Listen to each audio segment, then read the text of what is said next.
Okay. We will call to order the public hearing scheduled for 5:45 for the purpose of receiving public input regarding a lease agreement with Naugatuck Valley Council of Governments for one exchange unit 6A and 6B. If you wish to address the board on this topic, I ask that you sign up with our City Sheriff, Steve Conway. You'll have a 5-minute time limit. Please state your name and address. For the record, you'll have a 5-minute time limit, and I will give you a 1-minute warning. Stop. Mr. Conway.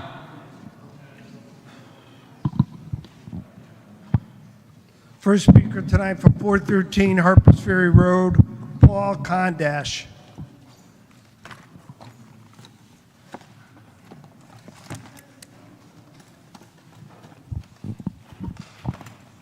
Good evening, Mr. President, members of the board. My name is Paul Kondash. I reside at 413 Harpers Ferry Road. I am here tonight to speak in favor of this lease agreement. I was just mentioning to somebody in the audience, I drove by the building to refresh my memory, and I have to tell you something. That is a very unique, nice building. It needs to be renovated. It needs to be leased out. Please vote in favor of this lease. Thank you. There's only 2 speakers on this one, I believe. Next speaker for 1400 Meriden Road, Martin Spring.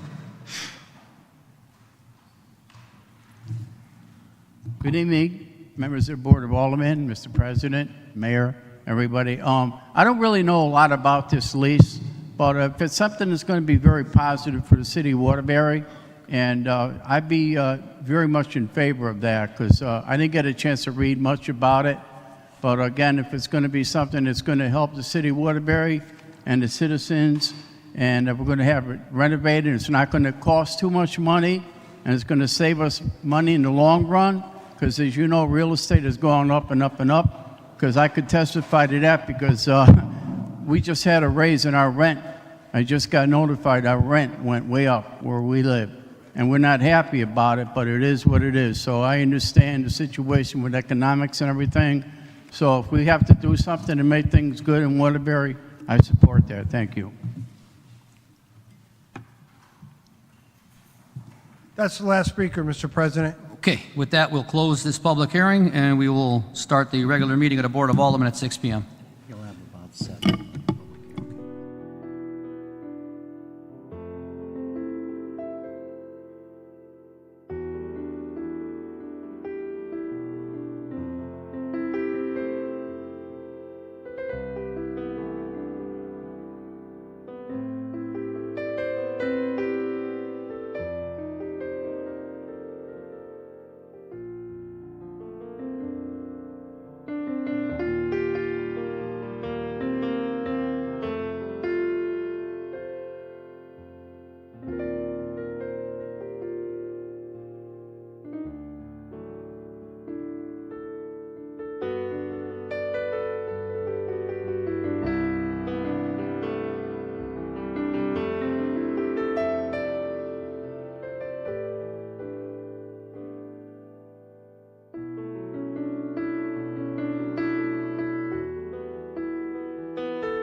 people shot in Vegas? Yeah, hold on one I second. don't know if you want or it's up to you. Okay. We will call to order the regular meeting of the Board of Aldermen for Monday, June 9th, 2025. If everyone will please stand for the Pledge of Allegiance and a silent prayer. Pledge allegiance to the flag of the United States of America and to the republic which stands one nation, under God, indivisible, with liberty and justice for all.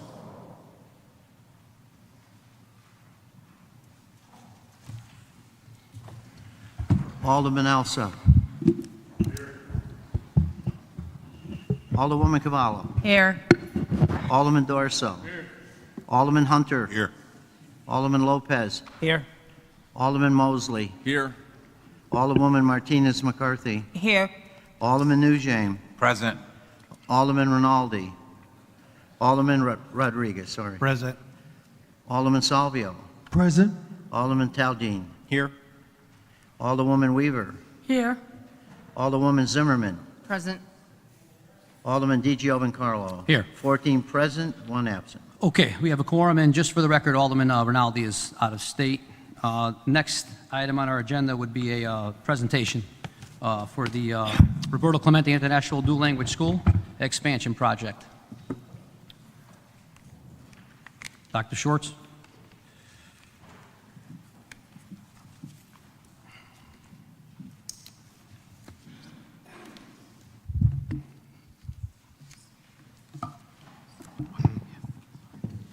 Good evening, Dr. Schwartz, Superintendent, Public Schools. Thank you for hearing this opportunity tonight to expand our growing Roberto Clemente International Dual Language School. As many of you know, this school was, when it was conceived, was to be a pre-K to 8 school. With the current design of the school, it could fit up to 5th grade. It could squeeze in 6th, but after that, there would not be room to expand it anymore. Right now, we own the school and the convent on the property, and right now the convent is not being used. Originally, about a year ago, the design to expand the school to a pre-K 8 came in with a price tag of over $80 million with an approximate 78% reimbursement rate from the state.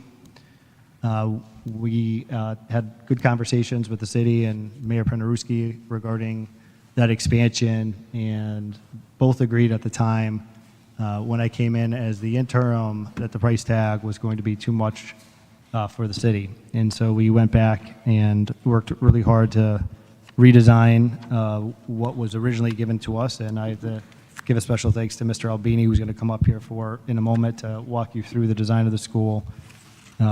Working with Mr. Albini, the city, Friar Architecture, we were able to bring that price tag down to closer to $40 million for the renovation, with still an approximately 80% of a reimbursement rate from the state for this school to be able to become the pre-K 8 that it was originally designed to do. Again, the Roberto Clemente International Dual Language School is a school where students start learning English and Spanish starting in pre-kindergarten, and they learn it throughout every grade, so that the goal is by 8th grade, all students, regardless of their original language or the language spoken at the home, is that they're fluent in 2 languages when they leave the school. The reason why I would go up to 8th grade is it gives the students the time to be able to become fluent, not just socially in the 2 languages, but actually academically in the 2 languages. Mr. Albini, we come up and kind of walk us through the design that we've been able to work through.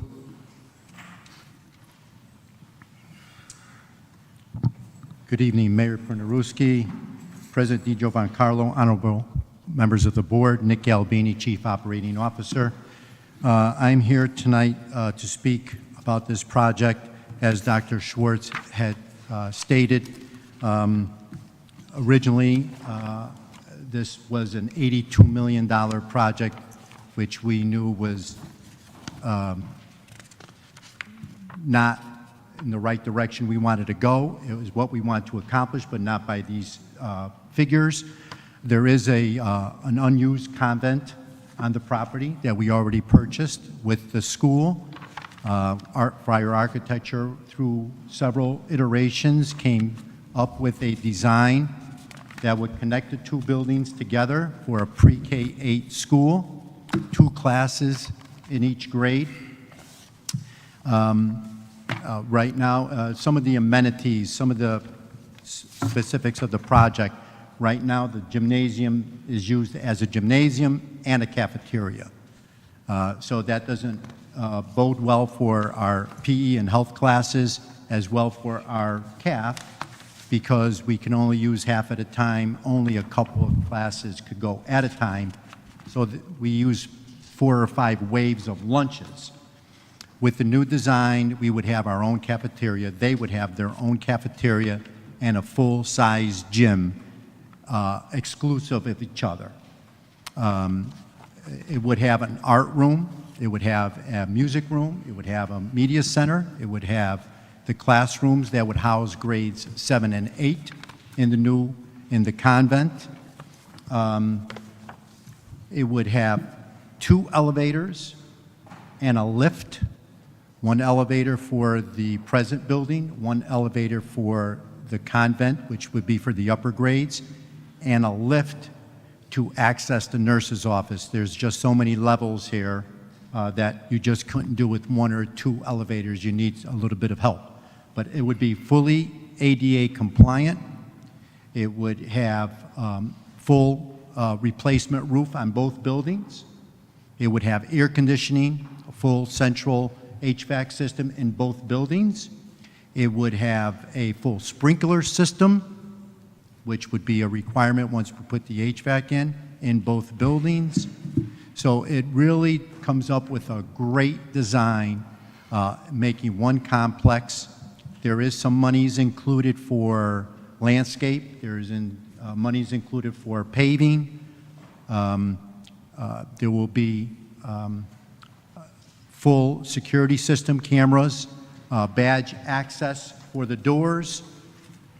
So we tried to put in everything that we thought was a requirement and everything that we thought was important on the educational level. So I think it's a really nice program. As Dr. Schwartz said, it's about 78.93% reimbursement rate from the state. We are putting in for what they have bonus points in the DAS application. There is a bonus for full-day kindergarten. We do have full-day kindergarten. I'm hoping that they recognize that it is in place now. They still give us those bonus points. We won't know that until our application is reviewed and approved, but we are hoping that we can get this to the 85% reimbursement rate, but that is something we just don't know at this point.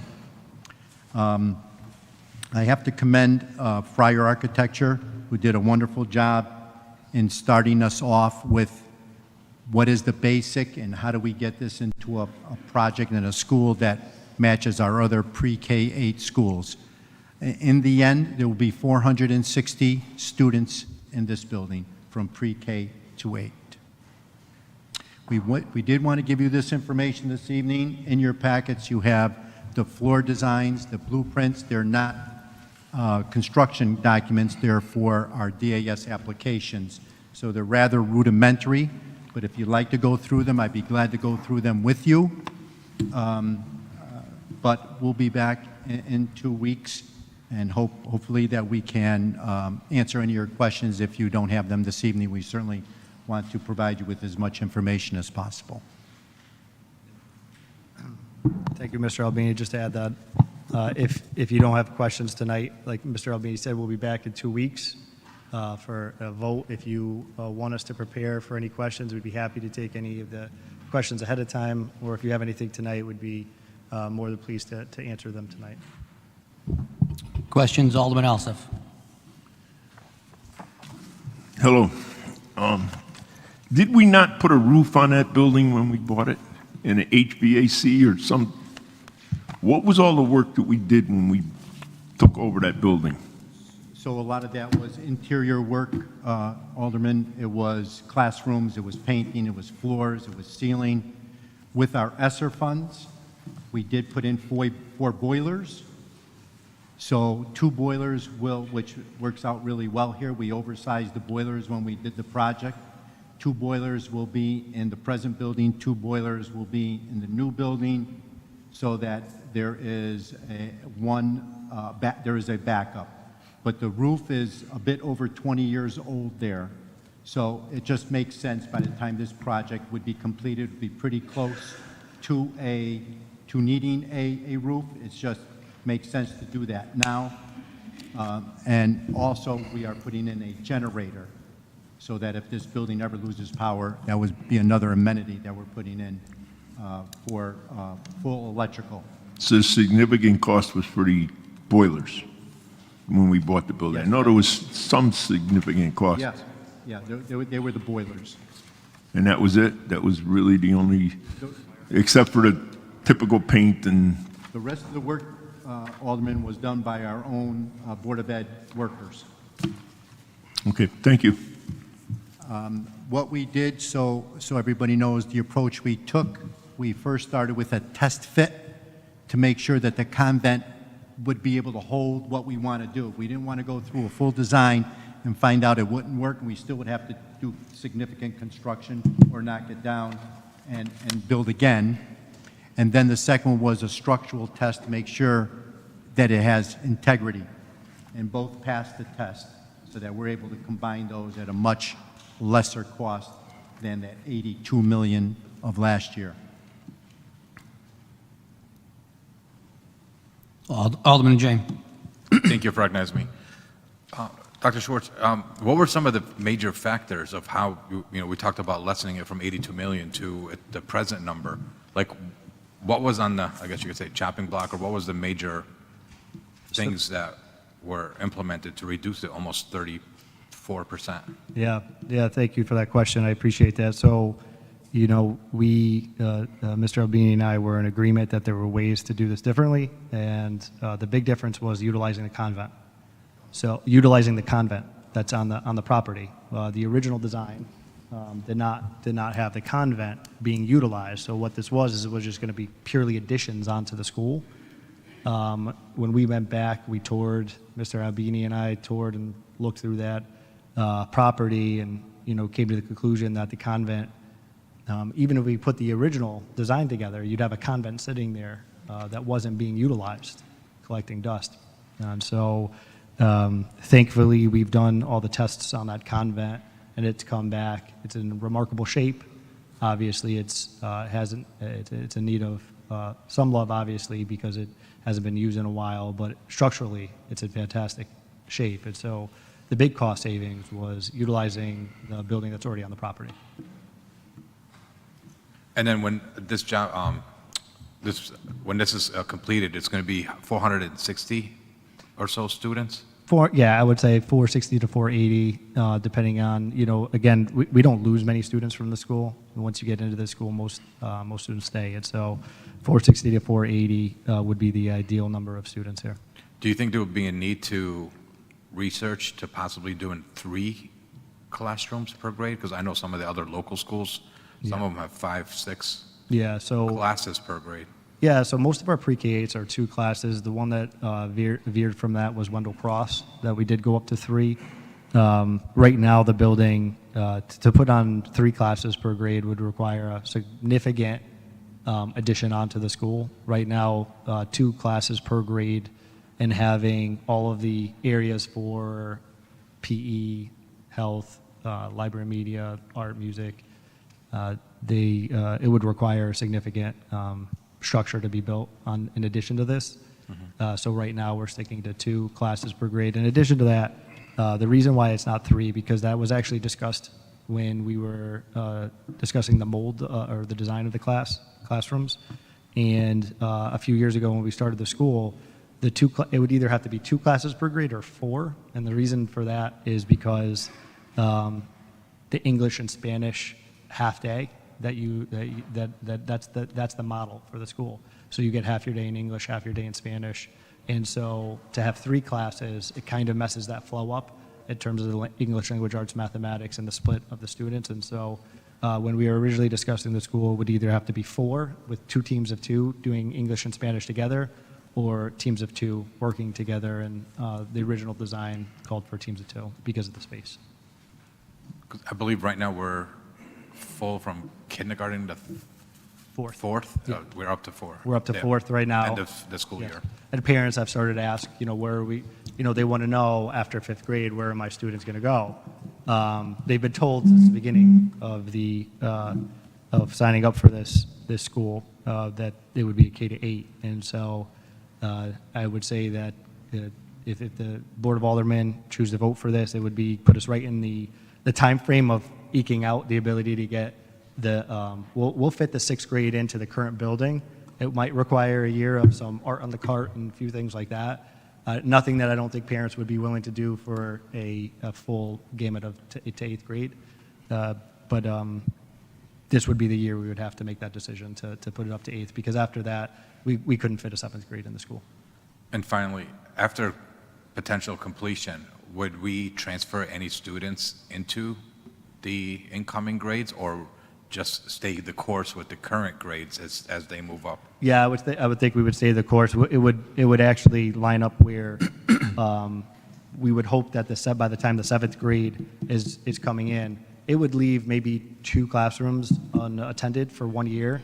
But the reality is the year after that, it would be a completely full school. So a year after completion, it would be full and the reason we couldn't just transfer students in for the 8th grade year is because the model is really from pre-K learning English and Spanish all the way through.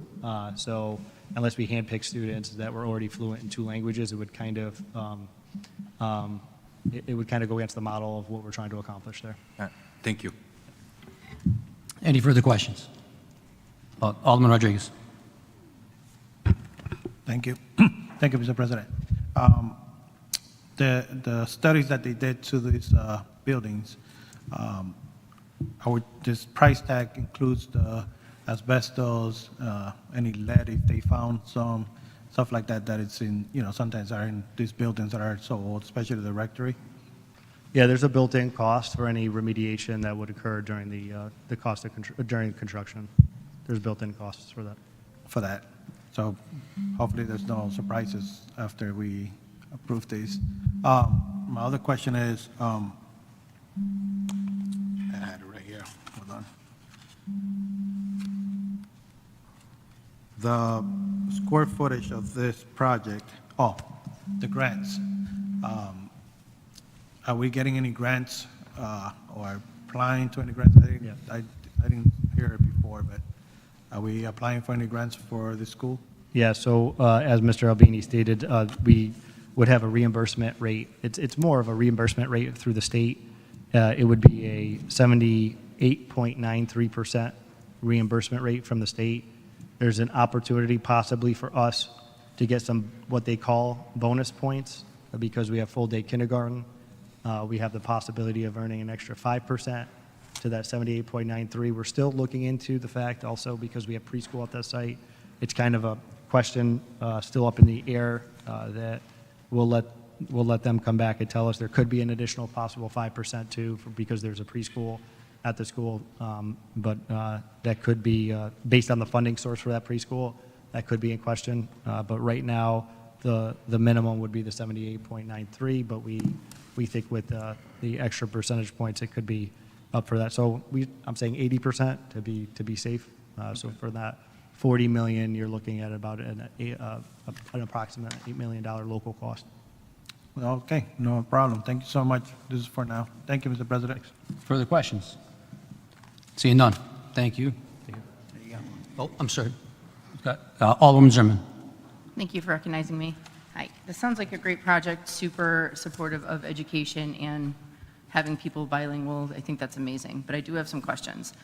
Why, what was the thought behind telling parents that they would have a K-8 school and not having a K-8 school?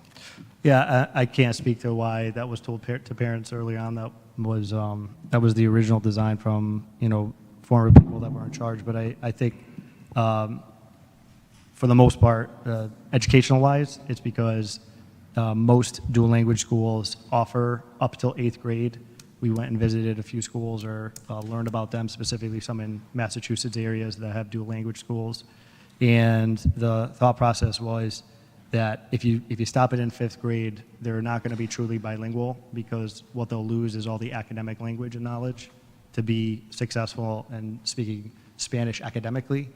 So in 6th, 7th, and 8th grade, a major focus is you're literally taking mathematics class in Spanish. You're taking possibly your social studies class in Spanish. And so you start to gain the academic knowledge that's required for you to be truly bilingual in this course. And so from the research that I remember that was done for this as the chief academic officer research, the K-8 model really provided the opportunity to be truly bilingual. If we stop it at 5th grade, you may end up with something that's similar to a great program that we have in the city is Maloney, but most of our students don't come out of Maloney speaking fluent Japanese.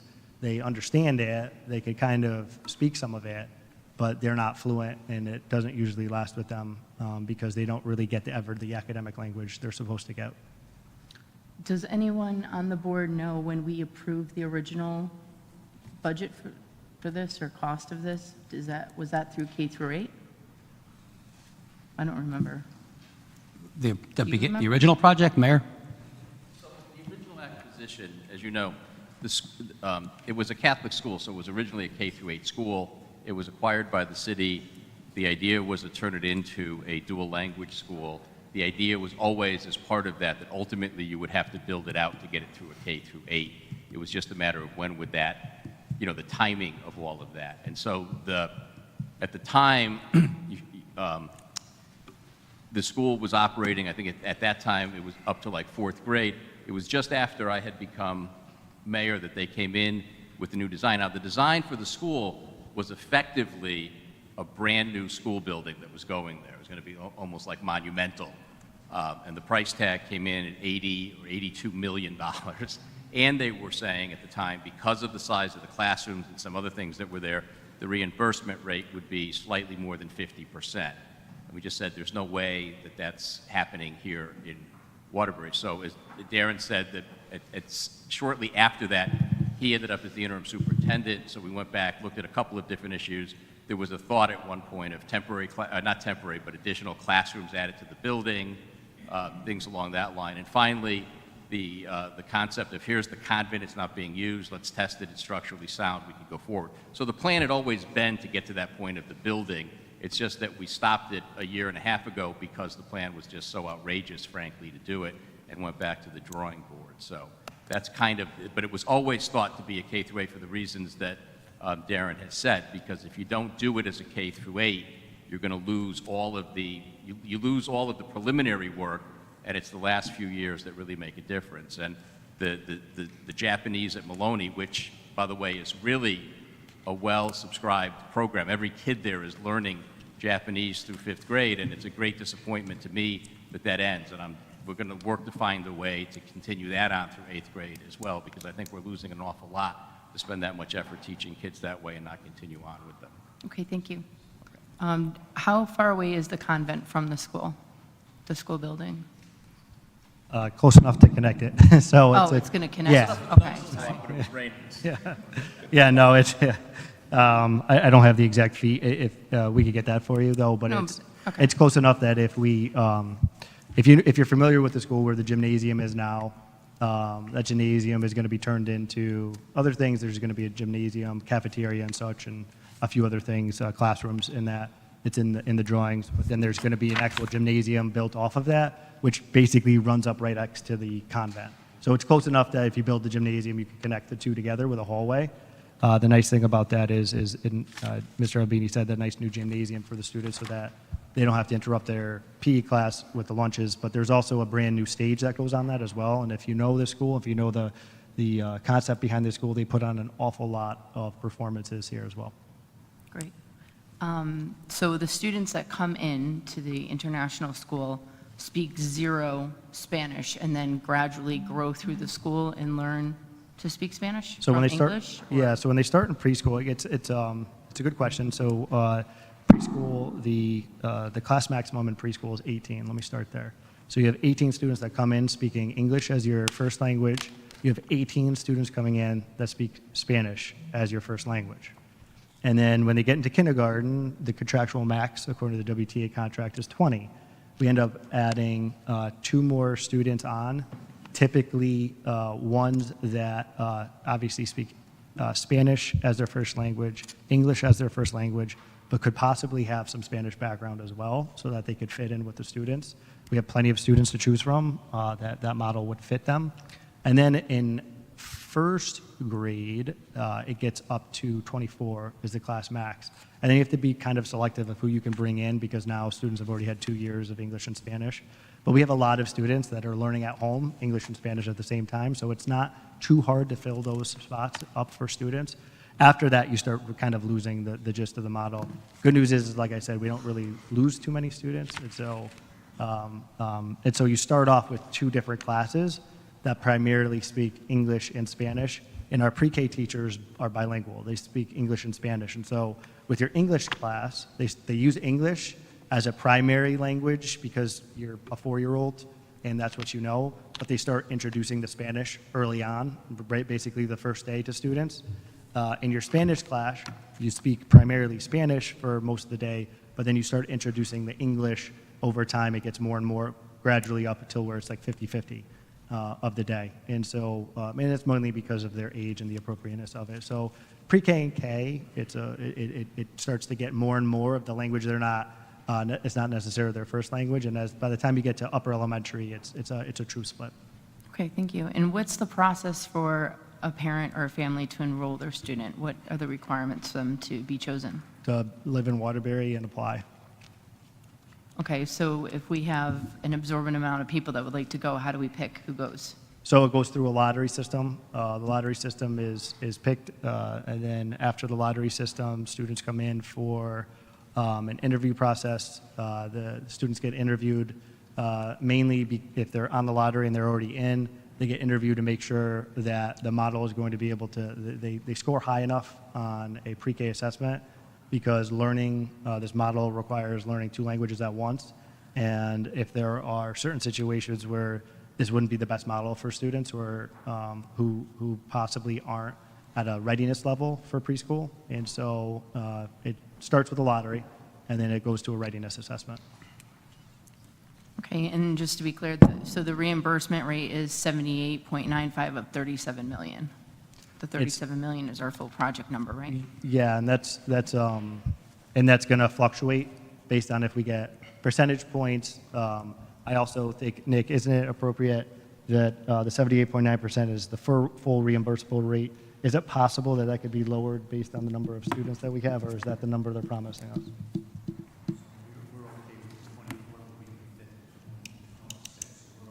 We're okay at the 78? Okay. Yeah.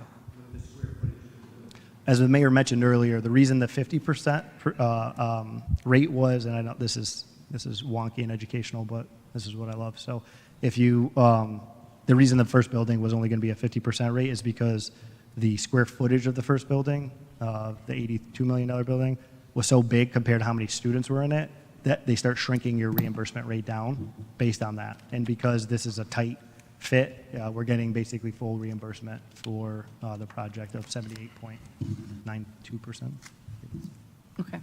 I just have a concern with a lot of our students as English as a second language. They're in school right now, and they're really kind of, some of them, I see them struggling. I know we have people in this school that try to translate. It's the teacher's talking. The teacher primarily speaks English. Like, do some of these kids get like a priority in the lottery to be on the Spanish to English side of the enrollment? Well, because most students come in at preschool, they wouldn't have had those experiences. Those students that you're describing would most likely be qualifying for one of our 4 bilingual centers at the elementary schools. So we have a bilingual center at Chase Elementary, Hopeville Elementary, Bucks Hill Elementary, and a couple of classes we've added on most recently to Walsh Elementary School because they had extra classrooms there. So we have bilingual centers also in the schools. And so those students, if the parents want them to get that extra support, they would be asked to attend those schools if the parents agree. Okay. Thank you very much for your time. Further questions? Seeing none, thank you, Doctor. Thanks, Nick. Okay, with that, the next item on the agenda would be public speaking. If you wish to address this board, I ask that you sign up with our city sheriff, Steve Conway. Please state your name and address for the record. You'll have a 5-minute time limit. I will give you a 1-minute warning. Mr. Conway.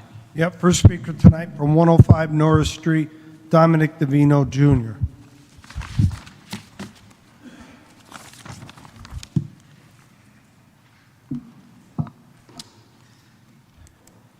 How we all doing today? To the Honorable Paul Pronowski, Just state your name and address for the I record. can do that? I didn't hear you, I no. always You did. forget Yep. that. Dominic DeVino at 105 Norris Street. To the Honorable Mayor, Board of Alderwomen, Board of Aldermen, and people into this room. I bring up an urgent demand for enhanced security measures at Walls School, Middle School, and Crosby High School. My children are attending these schools, and I am here formally to demand the immediate allocation of funds for installation of metal detectors and the implementation of comprehensive upgrade security protocols at these institutions. The safety and well-being of the students and staff, it can no longer be compromised. The environments at both Wallace Middle School and Crosby High School and other schools in this city have become untenable and are marked with, by persistent atmosphere of fear and disruption. Recent events have demonstrated a clear and present danger to our students. According to the publicly available records, our schools are experiencing an alarming frequency of lockdowns, physical altercations, weapons-related incidents. Specifically, we have seen reports of hate crimes at Wallace Middle School on March 25th of 2025, where students were physically attacked. Multiple incidents of weapons being brought to Crosby, leading to lockdowns and arrests. I have 167 videos of fights before the phones were taken away from the kids by my daughter. Numerous fights of both schools, some resulting in multiple students arrested and required police intervention. A social media threat September 2024 that targeted Crosby High School and resulted in arrests. When is enough enough?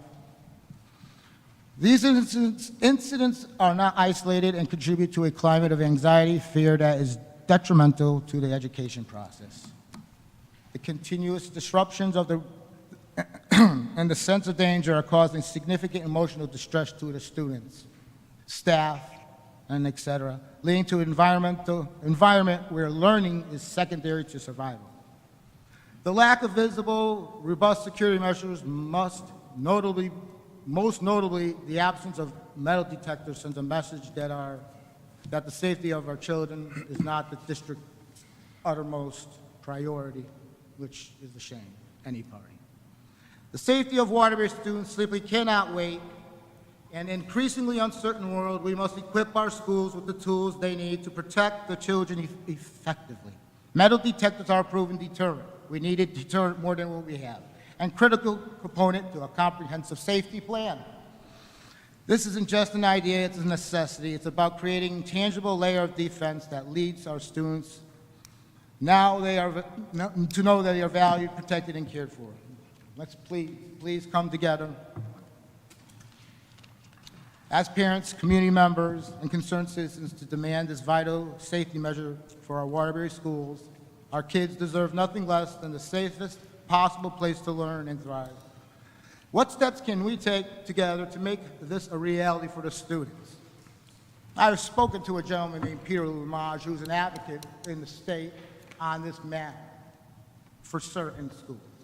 So the state also needs this, but our city needs this.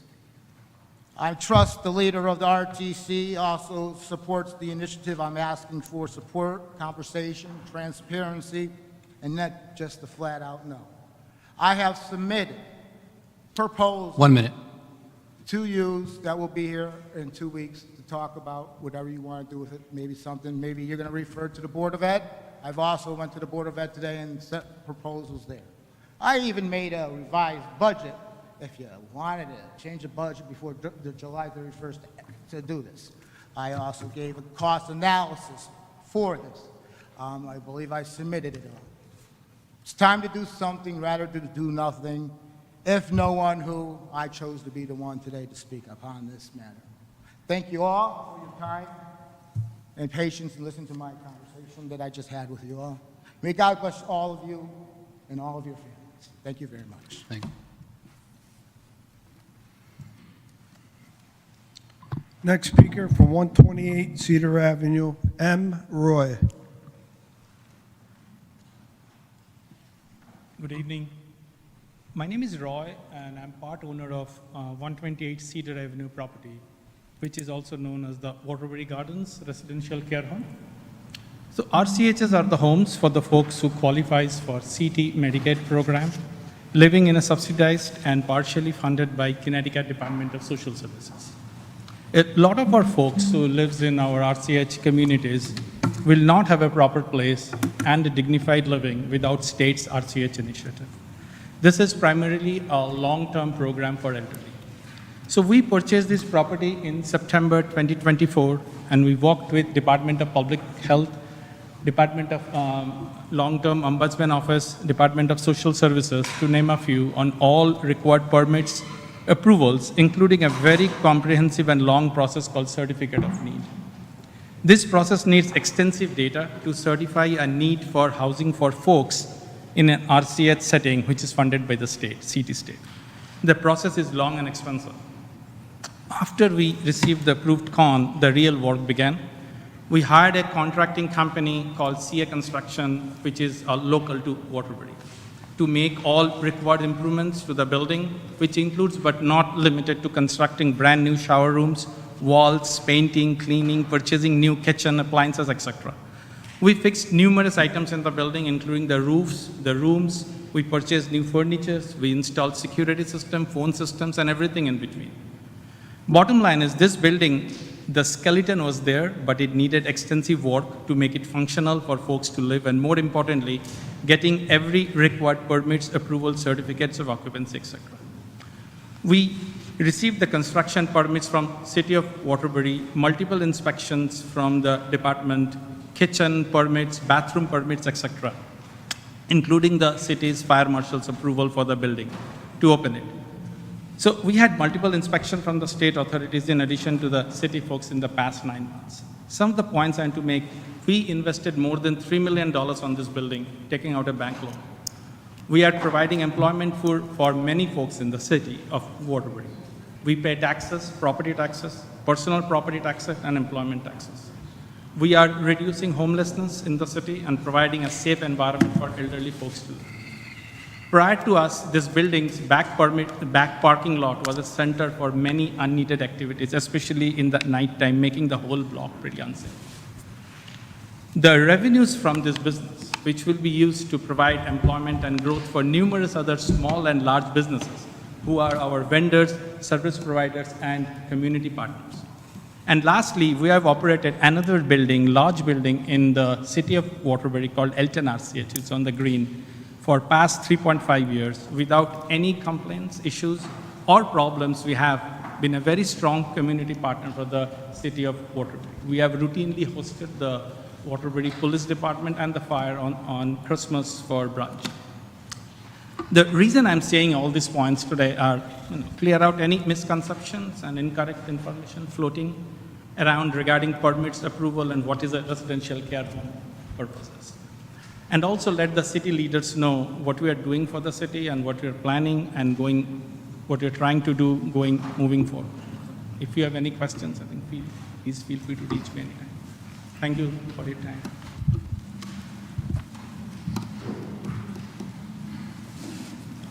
Next speaker from 128 Cedar Avenue, James Jose.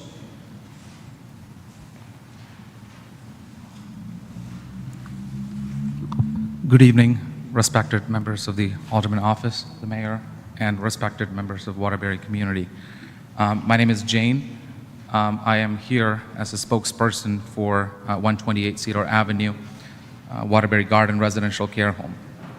We felt impelled to come in front of this audience to set a few things clear because we felt there were information that was communicated to this honorable members some of which may not have been accurately painted the true picture of what a residential care home is and what we provide to this community.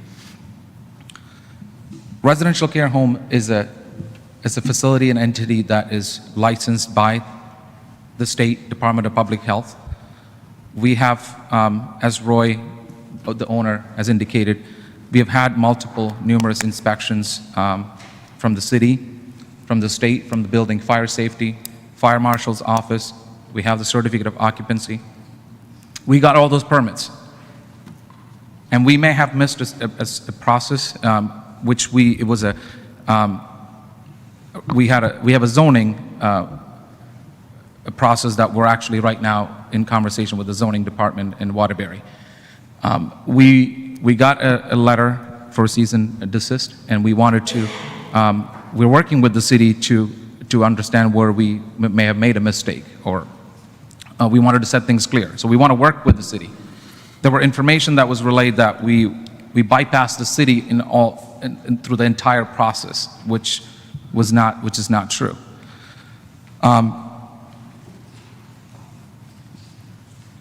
I wanted to give a little background as to what we provide. The city of Waterbury has lost 600 beds just in nursing homes since 2018. And the last nursing home that closed, in Waterbury, which is Abbott Terrace, I was in charge of that closure. I was tasked with finding placement for about 200 some residents. And some of you have had family members who lived in that facility. And in fact, we have a resident who lived in that facility, currently resides at Waterbury Garden, who is also in attendance here. So there were a lot of perceptions that were painted about what an RCH is as a halfway house or a sober home. We are a residential care home that majorly comprises of elderly residents who unfortunately couldn't live independently. We provide assistance, we provide shelter, we provide 3 meals, we provide a dignified space, a private space for them to live. We provide housekeeping services, we assist them with making doctor's appointments. So we help individuals to live an autonomous, dignified life. And the last, I'm not sure it was the last Alderman meeting, there was one of the members of the public, of the community, made some remarks about the residents that live at Waterbury Garden. I just wanted to make you aware, we do not discriminate when we take our residents.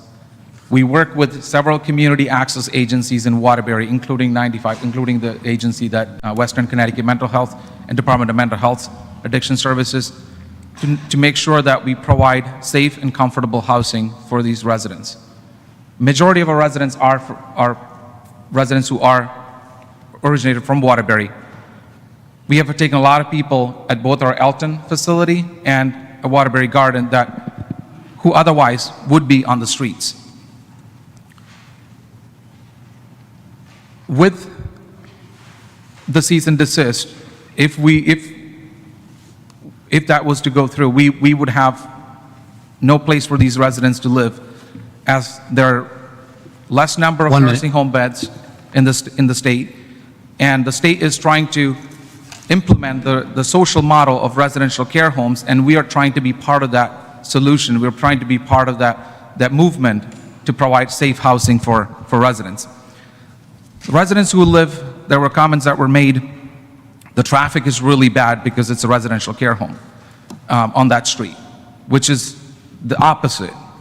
Being a nursing home, you have multiple vendors, you have doctors, you have the staffing requirements are much high in a nursing home. There's increased traffic. There's medically compromised patients who need to go in and out of the hospital to the ER system.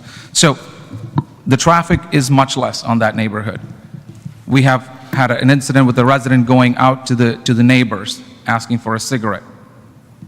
The gentleman is a very, very polite gentleman. He was easily redirectable. He's somebody who we're working with to find appropriate services for this gentleman. That's time, sir. Sorry. Thank you. You want to finish up? If you got a couple seconds, you can finish up. Now, I just wanted to make the comment that we are working on appropriate placement for that individual. So we welcome anybody and everybody from the community to come and visit us at Waterbury Garden so you can witness what we do. Thank you. Thank you. Next speaker from 128 Cedar Avenue, Angel Rosario.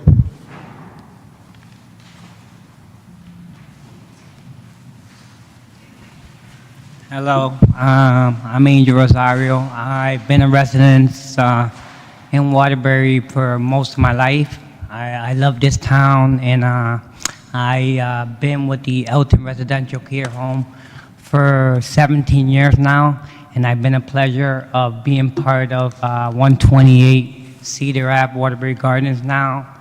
And I just want to let you know that these are our parents. You know, our fathers, our mothers, you know, that we are too busy working to go visit them and don't have time for them. And in our facility, they have other parents. They get to interact with each other. They get to eat with each other. You know, we got great meals 3 times a day. We have snack 3 times a day.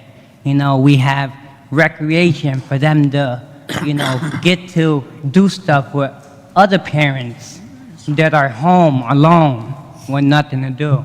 You know what I mean? So we are building a community within our buildings. And I just wanted everybody to understand what we really are, because I know we got a lot of misconception that our facility is some kind of, you know, like drug and rehab program, and people do not understand what our facility is, but we're not that. We're just a community of parents who are home alone, who need company. And in our facility, they get to be with other parents. They get to enjoy the rest of their life. They get to enjoy the retirement that they work hard for. And they get to eat very good food. Our food is all freshly made also. We provide very good meals for them. I know some of you have been to our facility. Some of you guys have gone through our menus. And I also wanted to say that we've been hearing that we don't have, like, our certifications. I've been there for all of our certifications at Waterbury Garden. I witnessed there. I've stayed there from 6 in the morning to 10 at night while we get stuff done. You know, we put a lot of our heart and soul into this building. When we first got this building, it was abandoned. It was, I had to tell people that they had to leave the property because they were doing stuff they were not supposed to. We made this into a beautiful building. And that's all I had to say. Thank you very much. I appreciate you guys' time. Next speaker from 1400 Meredith Road, Martin Spring.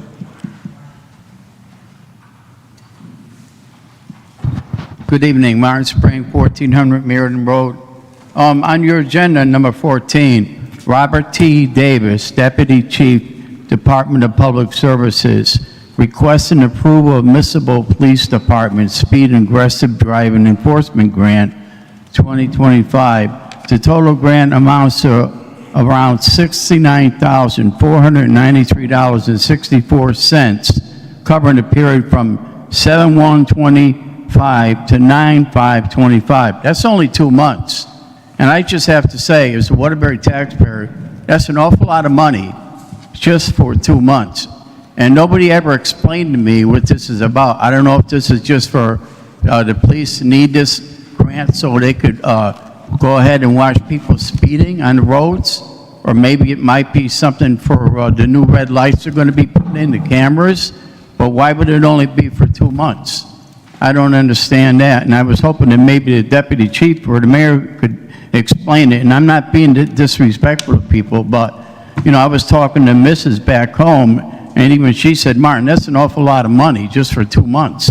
I'm not on the board of Aldermen, but if I was on the board of Aldermen, irregardless whether I'm Republican or Democrat, I would ask these people, why is there so much amount of money coming down, and this grant is going to be coming down from the federal government, or is it going to be coming down from the state?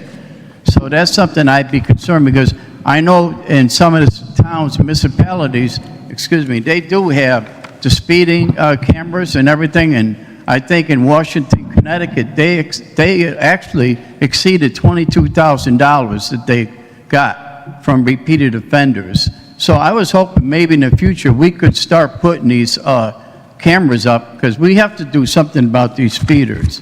Okay, I don't have a lot of time, but I also want to say this, that I went down and and this involves the Blight Company, the team, if you will, down by Jackson Street, and I took a picture over here. It says, garbage by Jackson Street, and this was taken recently, and I got a picture here to show you guys. This is in Waterbury, and I don't understand. We're supposed to be cleaning up the city, and look at this. That's something. And you know, I'm a big advocate for cleaning up the city. Also, where I live, Blight open, there's a open sewer corner of Wood Glen Drive and Meriden Road in Waterbury, and this picture's by me, and this was taken 6/7/25, Saturday. I'm going to leave a copy here. If anybody wants to see it, I can give it to the sheriff. This is something, this is in my district, 74. Okay? Broken curbing on Wood Glen Drive, okay? Corner of Meriden Road and Waterbury, 6/7/25. And broken black asbestos, 6/7/25. Curbing corner of Wood Glen, Drive on Meriden Road in Waterbury, and this was also taken by me. I'm going to leave these copies here. And also, I have something else. I don't have a lot of time here, but I drive around Waterbury a lot with my job, and this is on Hamilton Avenue by Calvary Cemetery. More debris, car parts. I believe it's an old bumper or fender or something, and it's been there for a long time. And we just had the carnival come in over there, and this is 6/7/25. I'm going to leave this here. You guys want to see it? You can see it. You know, this is something that I did. I took, and I don't mind doing this. Reedville Drive, not too far from my house. My wife works at Stop and Shop in Reedville Drive, and this is right by Texas Roadhouse. Debris, a car bumper, you could see. I don't know why nobody's picking it up. I'm not here to embarrass anybody, but this is what I wrote, and this is what I wanted to see done as an advocate. 1 minute. Cleaning up the city. Tow truck drivers, flatbed drivers should be picking up all debris after an accident. I believe that's their responsibility. When an accident occurs, the local police are notified immediately, especially if there are injuries, and the first responders also come. When everything is finished and said and done, tow truck drivers get involved, and they should be cleaning up the debris. Okay, I know we pay a lot of money for the tow truck drivers. I know we're on rotational, but that's something we changed a long time ago. And being on the Human Rights Commission, when I was chairman, we worked to change that because there was a lot of discrimination going on back then. Okay? I don't believe Public Works or Blight team ever gets involved in this. Nevertheless, the debris should not be left behind, especially near local businesses on the side of the road. Regardless of the circumstances, Waterbury deserves better and its citizens. And I'm not here to embarrass anybody. I know the mayor is very accessible, and I appreciate it. And, you know, we have agreements and disagreements. I mean, I have disagreements with my own family, but we still get along. So I just want to let you know that. Thank you. Next speaker for 413 Harpers Ferry Road, Paul Condash.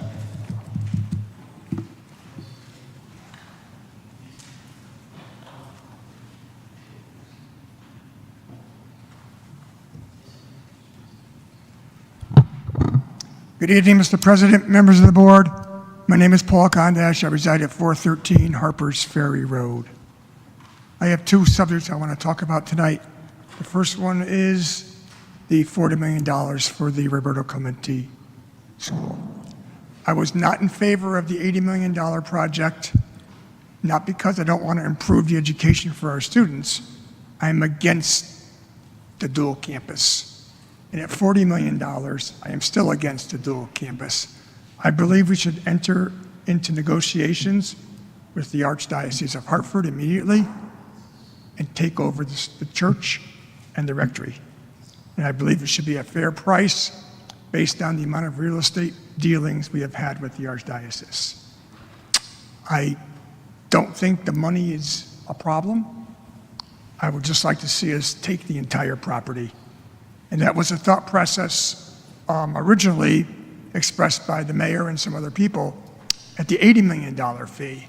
I don't think that should change at the $40 million fee. I believe we owe it to our students to give them the best facility available, and that would be to take the entire campus for the Roberto Clemente School. So I will be standing up here at every hearing, at every meeting, advocating against this until we get the church and the rectory. Thank you. Second,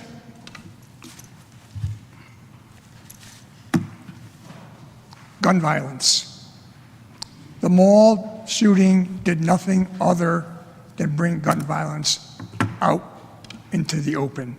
Gun violence has been happening in all major cities across the country for years. It's going to continue to happen throughout all major cities. I would like to see the city of Waterbury form a huge task force.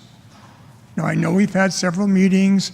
I know we're getting the health department and other departments involved, but I would like to see a huge task force formed from all the people in the city of Waterbury, all departments in the city represented, representatives from all the community clubs, from the administration, everything that we have available. I don't care if the task force is 100 people. And you might say, well, that would be not possible to do. How do we know? We've never tried it. All that's stopping us from making it larger is us. We set a number. There's 5 inland wetlands commissioners. There's 15 aldermen. There's 1 mayor. There's 1 chief. Those are numbers that we set ourselves.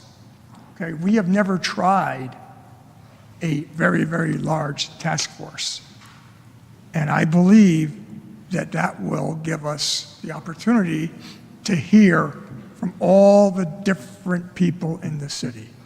Now, the meetings that we've had were kind of one-sided.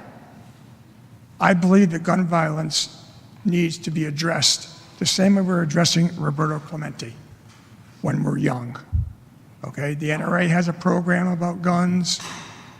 CCDL has a program about guns. Shooting Sports has a program about guns.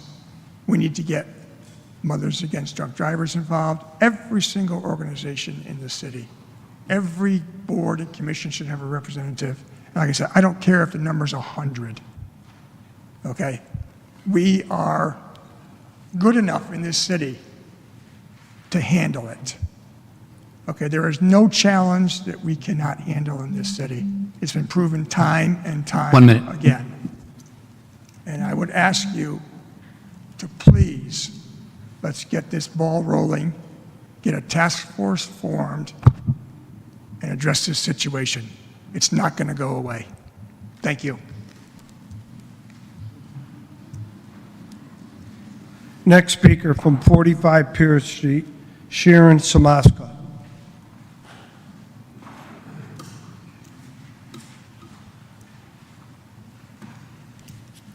Good evening. Sharon Samaska, 45 Pierce Street. And before you start counting, I just want to hold this up from yesterday's paper. Hooray to Waterbury!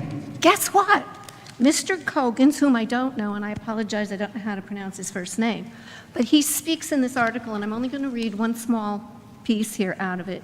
There are many, many positive things that don't get on the forefront, said Coggins, who works in human services. We have so many people, so many great stories that come from the city. I just want to be able to share that perspective. This is a breath of fresh air in a very troubled world. Someone is saying he was born in this city, he grew up in this city, he loves this city, he supports it, and he is working to get the story out there. I would suggest that this be posted, if the mayor has a place to post it, because this is real, and we need it. And I applaud this man for the job that he's doing. Now you can start timing. I want to bring up an issue with the wastewater plant. Just your name and address, I'm sorry. Oh, I thought I did that. Did you say it? If you said it, I apologize. Sharon Samaska, 45 Pear Thank Street. you. In regard to the wastewater plant, for several weeks, there are increasing odors. Last night, they were offensive, and I had to shut my windows, and it was sickening when I walked my dogs. This morning, it persisted. I contacted the plant. The person to whom I spoke did not give me his name, and said he was forwarding the message to someone in the appropriate department. It was not clear to me if I would or would not be contacted. I was not provided any names. With persistent rain, is there a problem at the plant? Is it the fact that the EPA no longer is as active as they can and should be? Is there something changing? Is there a malfunction? But please, this is back to 1980s when I bought my house, and I don't like it. We have tried very hard to make it better, so let's make it better. Okay. Hamilton Avenue, last Sunday, or this past Sunday, I was at 1555 Hamilton Avenue. Hamilton Avenue was nothing but a speed gang. If people want to speed, maybe we should think in the city about building a speedway, something where they can do it legally, because going up and down that road at the speeds that I was thinking they were going is hazardous, it's treacherous, and it affects all of us. And why in the world they want to abuse their cars this way, I don't know. But it also happens on Platts Mill Road. Thursday through Sunday night, around 10 o'clock to 2, 3, or 4 in the morning, the backfires, the speeding, the squealing, the black marks. Why? Let's put a three-way stop back. It was there in 1985. It needs to be put back, something to slow them down. Now I'm going to speak a little bit differently. I want to get the most important piece that I've written, heard, and then I'll go to another one. But the demonstrations in Los Angeles are seriously concerning. We know there's violence in this city, but it is our right, per our Constitution, to have peaceful demonstrations. Unfortunately, there are people who take advantage of that to turn it into a circle of danger, making it seem all are criminals. I don't believe all protesters are criminals. The basis for peaceful protests to veer away from the real reason for demonstration concerning infringement and planned and violation of our laws and our Constitution is significant. Tempers rise, demonstrations rapidly escalate to conflict between the public and the police or military groups, not in how to effectively control the situation, but person against person, because that's what happens when you get enraged. You forget who you are, you forget where you are, you forget the real reason you're there. We cannot go back to the world of the 60s. We know how not to, we know better, so let's remember that. Coming to understand and address issues before they turn into nightmares is vital. Our people, our leaders, our responders know this city very well. Let's keep it that way. Let's make sure that if we have problems, that those people who know us work intently with this, and not to let some force come in and control us that will do away with everything we've accomplished. Coming to understand and address issues before they turn into the nightmares is vital. There is a fine line between negotiation and at what point safety takes over with force. And trust me, at one point in my career, I have worked in a public service agency. 1 minute. And I've seen both. But let's make sure that the reality of violence catching on does not keep catching on. Let's make sure that the stance is not one of, we heard it on January 6th, let's fight with a four-letter word. That's not the answer. The answer is live together, grow together, come together. We need to stop it now. Our courts must support our laws and not allow them to be trashed. The thick cloud over us is obscuring the rights that we took for granted, the equality for which we have fought, teaching objectively the opportunities for all. The laws of the land are and must be for everyone. How can someone's be exempted at their own will? Thank you to Waterbury and for Connecticut for trying to meet needs for exploration, for conversation, and I want to be part of that conversation. I thank each one of you here for what you do, and I implore you, our representatives and our leaders, to support our rights and our laws.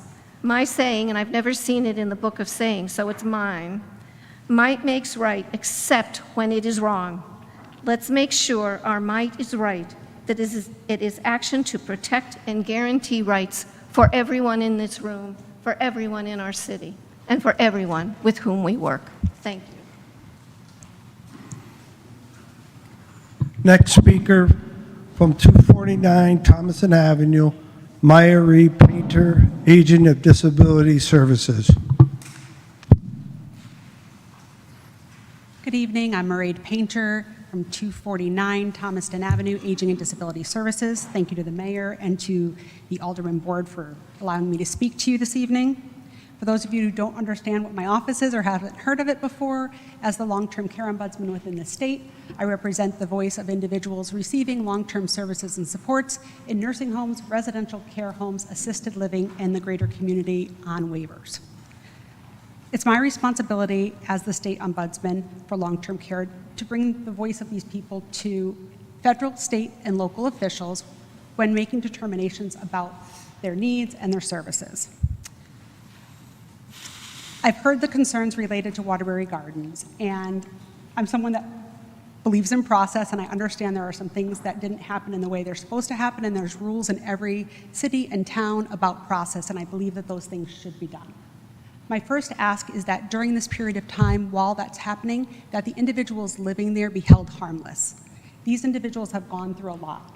I have been part of every Waterbury closure since Oak Cliff in 2007.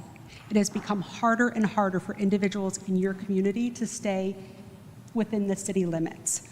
The last closure with Abbott Terrace, it's been heartbreaking. You must be doing something right here because the amount of individuals that want to stay within the city limits is pretty incredible, even when they're offered opportunities in other areas. So allowing individuals who need long-term services and supports to stay in your greater community, I think is really important. And we saw wonderful representation from city officials during these closures to help have that happen. Again, but it's very important that processes are followed and that individuals feel safe in their communities. There are services and supports for this level of setting, and the individuals living there should have the opportunity to receive home and community-based setting services appropriately. And I don't believe that anyone living in that greater community should feel at risk. These same individuals who live within these residential care homes and other communities would otherwise be receiving their long-term services and supports in individual apartments or houses that the state would be required to help them assist in acquiring.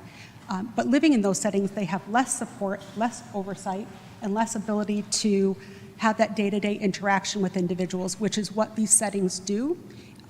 They also support individuals who don't want to live alone. Not everyone wants to live in their own apartment or their own house because it gets very lonely. These settings offer an opportunity for people to live together. It is also more cost-effective, honestly, for the state. Mr. Roy, who spoke earlier, I can be very critical, if you've heard me talk within the state, very critical of owners of businesses and long-term services, and I have a very high standard that I expect from owners. Mr. Roy does also own another property here in Waterbury, and we've been tracking the number of incidents because there were so many there historically. But now that we're able to offer home and community-based services in that setting and get people the services they need, we've seen a reduction in the 911 calls and the trips to the emergency room, both which are more cost-effective to both the state and the local government. I understand that there can be individuals who sometimes it's difficult for us to understand where they need to receive their services and what services they need. One of the things that I've spoken to the providers about, and also the community, I think if there's a challenge related to one person or a situation, we need to hear that at the state agencies and see that we have interventions that we can put in place related to those waiver services and how we support people. It's access to greater services, which might be something that we need to find a more robust solution to, again, and having the opportunity for people to stay in this community. I worked here directly for about 7 or 8 years and was really amazed at the community. I've always thought of Waterbury as a large city, and it's really little neighborhoods. And I've had the opportunity to meet people in little neighborhoods, and that's why people want to stay here. So I think you guys do a beautiful job here. And my office and the way that we support individuals through waiver services, I'd really like to know what we need to do and how we can better support the city and the neighborhoods in order to allow people to stay here and really thrive in what you've set up. Thank you. Thank you.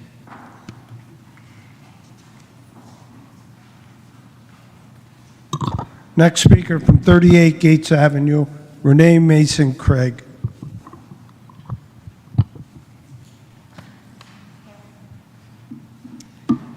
Good evening, Mr. Mayor, Mr. President, Alder people, and people of the public. I'm here tonight to share briefly on the experience. Just your name. Did you say your name and address? Renee, Mason Craig, 38 Gates Avenue. Thank you. I don't got to start from the top, do I again? Say good evening.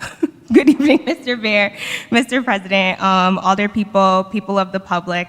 I came here tonight to share briefly on the experience as a commissioner, a local Democrat, and agenda item number 21. Firstly, Alderman Salvio, being that you weren't noble enough to face your fellow commissioners at the Litter and Beautification Commission before submitting a resignation letter, I found it necessary to address you here in front of the public and your fellow aldermen. You, Mr. Salvio, never helped me, a new commissioner, a fellow Democrat, not helping the commission with the governing processes, never speaking up about our lack of bylaws, improper usage of a Facebook group page, or any dissenting conversations and issues had. I'm unsure why you did nothing to help sort out our issues. I have my own beliefs about that. And now you're gone from us altogether. I wish you well with your civic duties to the people of Waterbury. My sincerest thank you to those that have extended their knowledge, expertise, and guidance to me as a young commissioner. While many of you that sit on this board do not agree with my methods of informing the public of the issues, unfortunately, there's no other way because of the red tape and lack of accountability through the government, through the local government. I'm not saying any of you are bad people. I'm saying that the governing processes in our city are outdated and they must be changed. Tonight, new members are being appointed to the commission, and I have a question. Was the public notified of these openings before people were selected? If you don't know someone that knows someone that knows someone, how do people get involved with the boards and commissions of this city? And to my fellow Democrats, what have you all done as individuals and collectively to invite the public to the Democratic Town Committee meetings, like the one that's happening tomorrow? Why is there no effort from local Democrats to be inclusive to all city Democrats? So many people want to be involved, but because they don't have your approval, they don't even get invited to the meetings. Why is that? To the public, you need to rise up. Start to demand that your elected officials do a better job and inform you, the people, of when the meetings will happen. This is the only way your voice will be heard. Thank you for your time. Next speaker from 175 Columbia Boulevard, Andrew Michaud.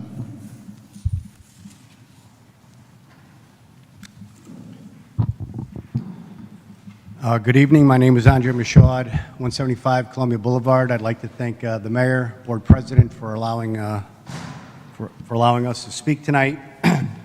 First thing I'd like to say is I'd like to commend the mayor and the Board of Education on picking Derek Schwartz as the superintendent of schools. He's been involved in the education system in Waterbury for many, many years.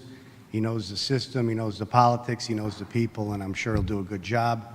Hopefully he'll be bold and have courage to straighten out these schools with the issues that we're having.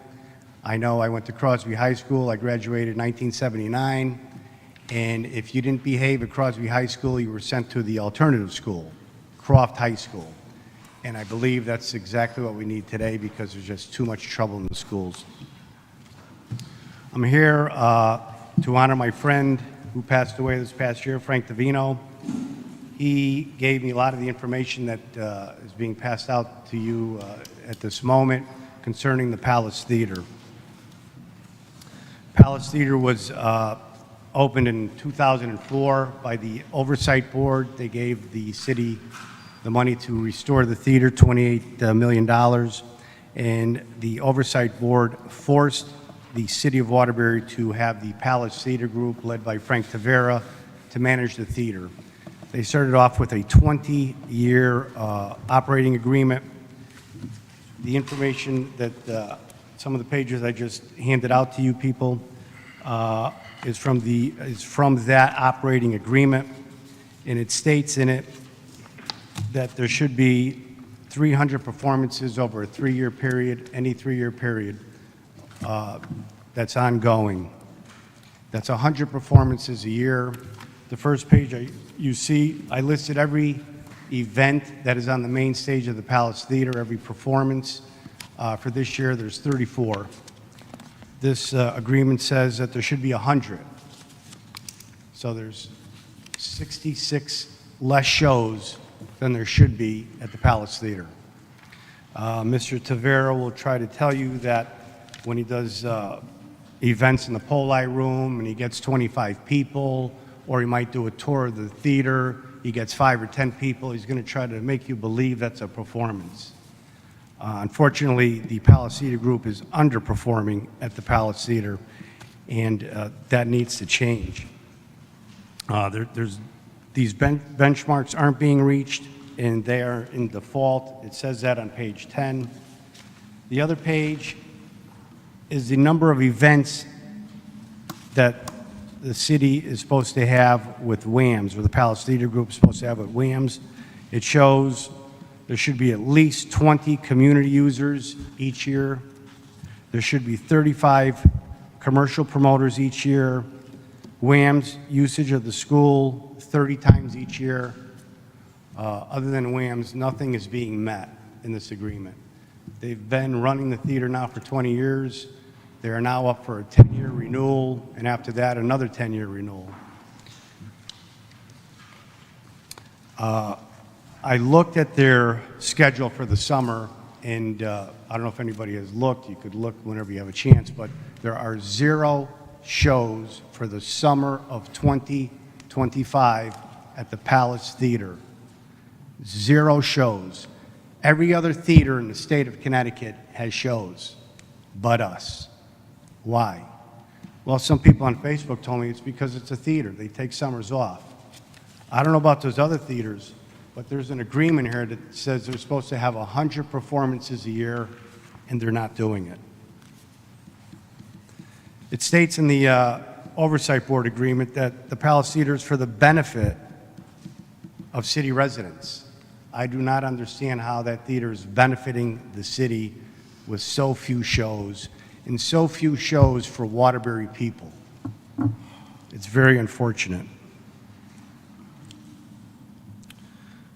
I'd like to know, or maybe find out yourself, does the Palace Theater Group, each year that they come before you, 1 minute. do they hand you a list of the shows, of the 100 shows they did for that year, or is it just taken for granted? It seems that way. The Palace Theater Board, 2/3 of it is made up of out-of-towners. It's not made up of Waterbury people, us. It's made up of out-of-towners. They have different concept of what should be going on in that theater than we do. What I would ask this board is the information, the 2 pages I just handed you, is to verify it. Ask the mayor, is what I'm showing, is this real? Is this true? And if you do believe it is true, what are we going to do about it? Are we going to continue to have so few shows to leave the theater constantly dark, or are we going to bring it back to life and bring business back to downtown Waterbury, which is why the state of Connecticut That's put time. so much resource into that. And finally, in closing, after looking at this for the last 20 years and seeing the way it's been run, all I could say is Waterbury's nuts. Thank you.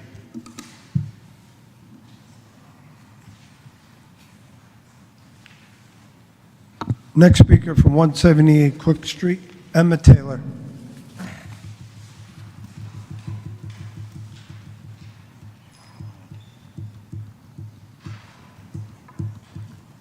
Good evening, Emma Taylor, 178 Cook Street. I have a few concerns tonight. The first one, Fulton Park. I love my Fulton Park. We are going to be opening the pool, I think it's this week or next weekend, and I'm concerned about the cars going up and down Greenwood. It is a speeding highway. And I did, at the last meeting, mention that we should potentially, in my opinion, put speed bumps right before the entrance of the pool and right after the entrance of the pool, because the cars are just not, I walk up and down that hill every day. I walk there every day. The next thing is the cars still blowing by Fulton Park 7-Eleven stop sign. When they hit that stop sign, they continue to go through and they take a right up to Greenwood, and they don't even bother to stop. The second issue with Fulton Park, last week we had a dog attack there while we were walking. We did not have a police presence, none. They didn't show up, and the lady got hurt and was transported to the emergency room. I did mention once before, I think we should probably put a Waterbury Police substation there. There's a nice little building there. I know it needs some work, but just to have police presence, because there's a lot of stuff going on in the park. We, the walkers, know about it, but nobody else does. That's it for Fulton Park. Now, Cook and Buckingham Street have been asking for a traffic study for 3 years. The people coming out of Buckingham, making a right-hand turn, going down Cook Street, turn into oncoming traffic coming out of Buckingham. And if there's cars parked and they want to make a left-hand turn, they can't see over the high-rise SUVs that are parked on the edge of the street.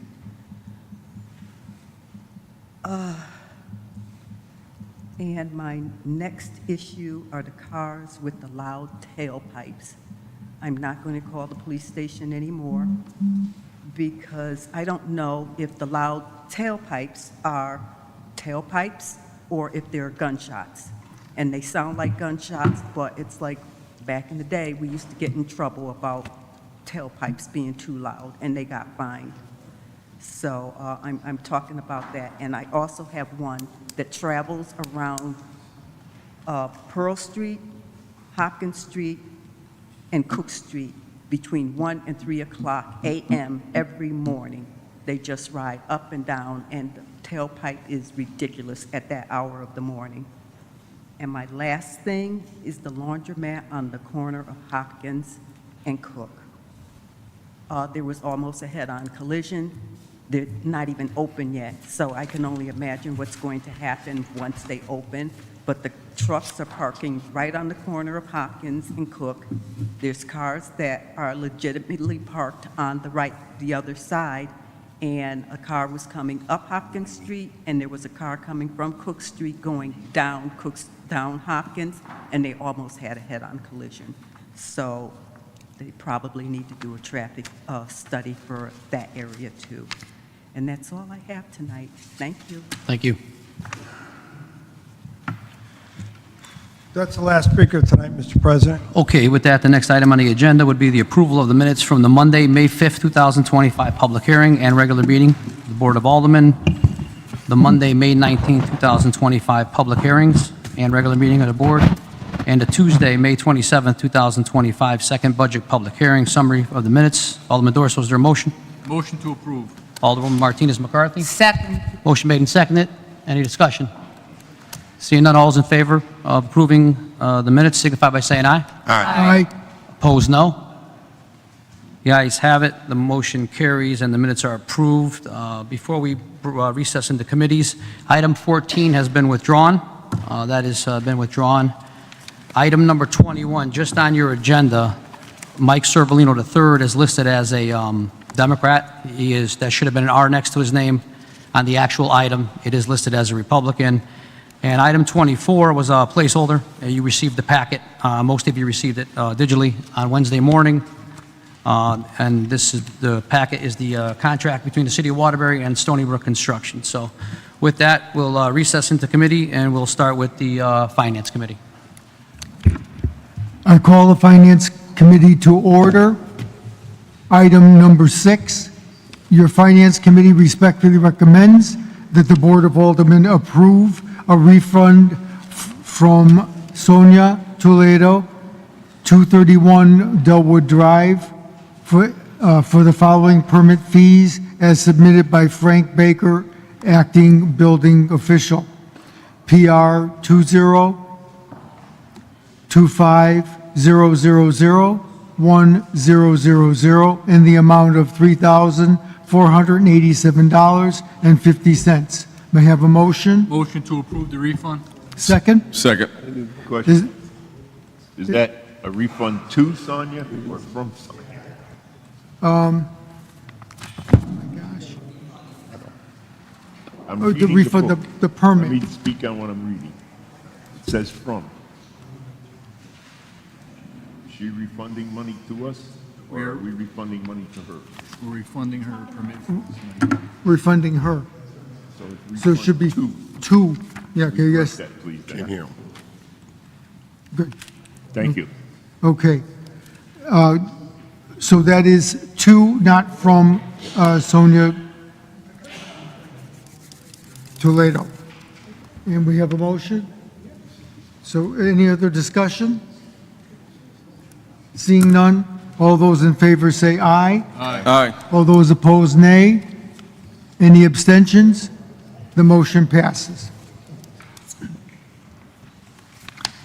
As far as the Standing Committee, your Finance Committee respectfully recommends that the Board of Aldermen approve and authorize the Director of Finance to make refunds to taxpayers representing overpayments of tax bills in the amount of $9,257.15 as submitted by Frank A. Caruso Jr., CCMC Revenue Collection Manager. May I have a motion Motion to approve the refunds? and a second? Second. Is there discussion? Seeing none, all those in favor say aye. Aye. All those opposed, nay. Any abstentions? The motion passes. May I have a motion to adjourn? So moved. Second? Second. Okay, any questions? We are adjourned. Thank you. We will start the Intergovernmental Committee meeting in just a minute when Alderman Martinez McCarthy comes back. Oh, he's back, great. And Alderwoman Weaver. 1 second. 1 minute.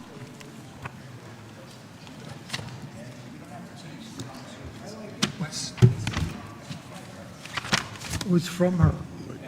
The request, okay, I misunderstood it. My apologies. Okay. No. But normally you refund to somebody. I signed that, didn't I? On the- And so that we know what's going on at some point until it's on the discussion, because I didn't know. You said discussion. No. That went to the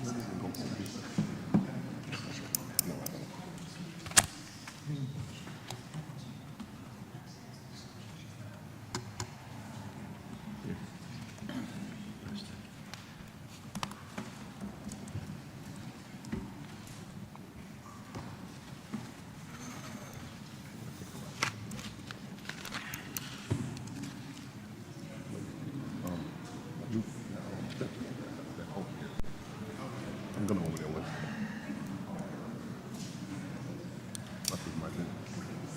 Did we adjourn? Did we adjourn? Yeah. All right, now no. Wait, Belinda. Okay. No, just wait. Just wait for Belinda. We just wait for Belinda. We're just waiting for Belinda. Okay, I will call the Intergovernmental Committee to order, starting with item number 2. Your Intergovernmental Committee respectfully recommends that the Board of Aldermen approve an on-call tree service agreement between the City of Waterbury and Hillview Property Maintenance under RFP number 8388, as submitted by Mark Lombardo, Deputy Director of Public Works. Can I get a motion? Motion to approve. And a second. Second. Any discussion? Alderwoman Zimmerman. Thank you for recognizing me. Hello. Hi. Can you have your name for the record? Yes, Mark Lombardo, Deputy Director of Public Works. Thanks. Just a question, what is the difference between this and our tree truck and like Public Works employee that does the tree service? Like, do we hire outside contractors as well as the truck? Like, Yes, so this is what these next couple articles on the agenda are for outside companies. We do have a few folks in-house with our bucket truck and our in-house work, but these next few items are for outside contractors. and is the need just the workload, or is it different equipment that we may not have? Yeah, both, yes to both. Equipment, manpower, some items that we just don't have, such as a crane. If a large tree that needs to be taken down needs a crane, we can go to one of these on-call contractors that listed in their proposal crane service.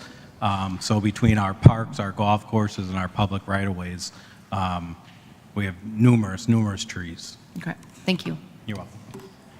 Any further discussion on item number 2? Alderman Rodriguez. Thank you for coming. I kind of know the answer for this question, but I want the people to understand the different prices of different companies. Could you explain a little bit what the pricing of different, I know we have different companies that are in here. Could you explain the pricing of each different one, why they're some of them lower than the others? So this was a request for proposal. So these are the proposals that each company had submitted, and they do range in price for daily tree service, for equipment service, and for manpower. And I guess this involved different kind of equipments like cranes and tree trucks and stuff, different like that. Yes, you are correct. Okay. Well, that was my question. I wanted the people to understand the pricing of this. Thank you, Mr. Chairman. Thank you. You're welcome. Any further discussion on item number 2? Hearing none. All those in favor say aye. Aye. Opposed say nay. Any abstentions? The motion passes. Item number 3. Your Intergovernmental Committee respectfully recommends that the Board of Aldermen approve an on-call tree service agreement between the City of Waterbury and J&J Brothers, LLC, under RFP 8388, as submitted by Mark Lombardo, Deputy Director of Public Works. Can I get a motion? Motion to approve. And a second. Second. Any discussion? Hearing none. All those in favor say aye. Aye. Opposed say nay. Any abstentions? The motion passes. Item number 4. Your Intergovernmental Committee respectfully recommends that the Board of Aldermen approve an on-call tree service agreement between the City of Waterbury and Save a Tree, LLC, under RFP 8388, as submitted by Mark Lombardo, Deputy Director of Public Works. Can I get a motion? Motion to approve. And a second. Second. Any discussion? Hearing none. All those in favor say aye. Aye. Opposed say nay. Any abstentions? The motion passes. Item number 5. Your Intergovernmental Committee respectfully recommends that the Board of Aldermen approve an on-call tree services agreement between the City of Waterbury and Summit Tree Services, LLC, under RFP 8388, as submitted by Mark Lombardo, Deputy Director of Public Works. Can I get a motion? Motion to approve. And a second. Second. Any discussion? Hearing none. All those in favor say aye. Aye. Opposed say nay. Any abstentions? The motion passes. Thank you. Thank you. Item number 7. Your Intergovernmental Committee respectfully recommends that the Board of Aldermen approve an energy procurement and contract management services with Titan Energy New England, Inc., as submitted by Michael LeBlanc, Director of Finance. Can I get a motion? Motion to approve. And a second. Second. Any discussion? Alderwoman Zimmerman. I'm just looking for a little like recap of what we're trying to do here in this item, if you can, please. Good evening. Michael LeBlanc, Director of Finance. The contract with Titan Energy, what they will be doing is they will be handling the reverse auction process for the city's procurement of electricity supply and natural gas supply. Did you say auction? Reverse auction. It's Reverse auction. essentially, they will, utilizing a platform system that they bring to the table, they'll establish the framework for an auction that will allow energy suppliers to bid pricing to the city for us to procure the energy from. And essentially, at the end of the day, we'll go with the lowest one once we complete the reverse auction process. So we're currently under a fixed contract with our energy supplier. Their contract, this term expires in October, so we're going to be looking over the next couple months to put together the auction. And is that for, when we say city, is that for education and the city, like all city properties, or how does that work? All of it. Okay. It's also including our water and water pollution control operations as well. Okay, thank you very much. You're welcome. Any further discussion on item number 7? Hearing none. All those in favor say aye. Aye. Opposed, say nay. Any abstentions? The motion passes. Item number 8. Your Intergovernmental Committee respectfully recommends that the Board of Aldermen set a public hearing on Monday, June 23rd, 2025 at 5:45 p.m. in these chambers for the purpose of receiving public input regarding the $37 million appropriation and bond authorization for Roberto Clemente International Dual Language School Expansion Project, as submitted by Michael LeBlanc, Director of Finance. Can I get a motion to set the public hearing? Motion to approve the public hearing. And a second? Second. Any discussion? Alderwoman Zimmerman. So none of this was in our budget, right? This is outside of all the capital improvements, the budget, everything. This is a whole nother, is that correct? Is Michael, Director LeBlanc, can you come to the podium real quick? Alderwoman Zimmerman has a question. I believe you are right, Okay, but I want to make sure. yeah, me too. I'm sorry, what was the question? Right, so the $37 million that we're going to bond, is that at all in the numbers for like capital improvement or the budget? Because I don't believe it is, but I just didn't, I do not believe it's in the capital budget. okay. And so the bond would be, is it 30-year? It could be 30 years, but it very well also could be 20 or 25 years. We would, when the time comes to sell the bonds, and it wouldn't be sold in one issuance, it would be spread out over the life of the project. And ultimately, when we're looking at the rates that are in play, we'll make a determination on what the best amortization period is to use when the time comes. Again, keep in mind that as part of this process, if the bond and appropriation is approved at your next meeting, there will also be additional items on that agenda for the Board of Education to then move forward with an application to the state. And as was discussed earlier this evening, the reimbursement rate is projected at 78 or 79%. So we will only be bonding the net portion of that which is covered through the school construction reimbursement program. Okay, thank you. Any further discussion to set the public hearing? Hearing none. All those in favor say aye. Aye. Opposed, say nay. Any abstentions? The public hearing has been set for Monday, June 23rd, 5:45 p.m.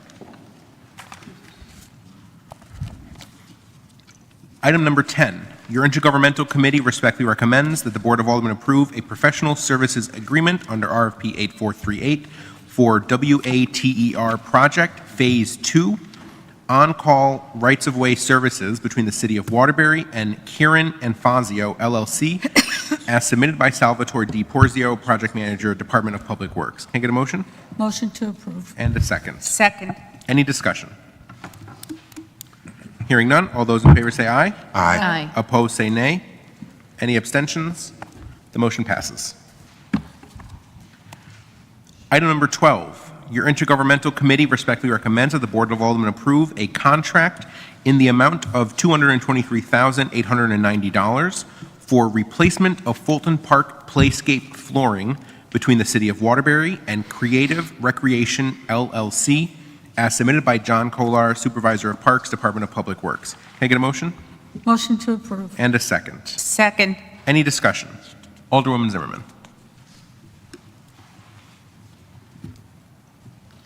Thank you for recognizing me. Hello. Good evening. John Kohler, Supervisor of Parks. What is our timeline for this, and how old is the floor to the playscape right now? The floor on the playscape now is currently just about 12 to 13 years old. It was a newer product at the time, so the lifespan of those was around 10 to 12 years. The newer products are a little bit longer in lifespan. Turnaround time on that was probably roughly a couple of weeks once we get the product in place in-house to do that. So when do we plan it? Would it be a summer project? Is it? I'd like to be done before August. Okay. All right, thank you. Any further discussion on item number 12? Alderman Rodriguez. Now, I have a question. So the flooring now changes. I know before they used to put chips there. Would the flooring will be a better way than the chips, or it's kind of in the same category? Yeah, with the current standards for playscapes now, a lot of them go to the rubber flooring. Currently, there's a poured-in-place rubber flooring there that prevents impact if a child falls down or off the playscape. That one's currently at the end of its lifespan. The new one is the same type of system, but it's a tile system. So it goes down as a tile and still has the same impact rating, but also is easily repairable in-house rather than having to bring in a contract. Oh, okay. Okay. Thank you. Appreciate it. Thank you, Mr. Chairman. Sure. Any further discussion on item number 12? Alderwoman Zimmerman. I do have one more, sorry. Is this anything that a community block grant or community development block grant like we did up at Martin Luther King Park can cover? Or is this in our? No, this is through the Fulton Park Fund. Okay. Thank you.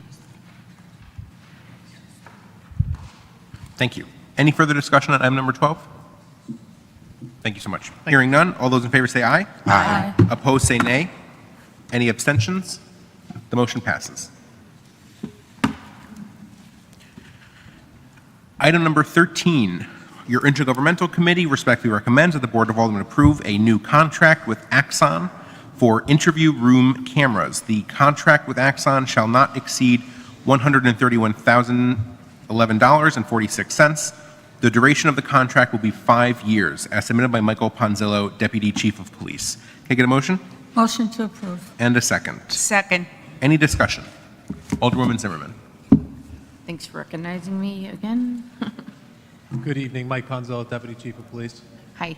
So are these interview rooms in our current police station, or are there multiple locations? So currently, we have 3 interview rooms in the Detective Bureau. That's where the interview rooms and the cameras will be installed. And we have another additional camera and interview room for our polygraph room. For the what room? The polygraph room, the lie detector room. Okay. Okay. All right, thank you. You're welcome.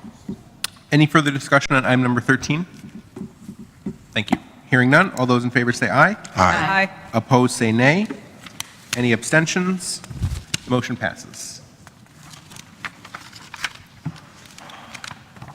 Item number 14 has been withdrawn.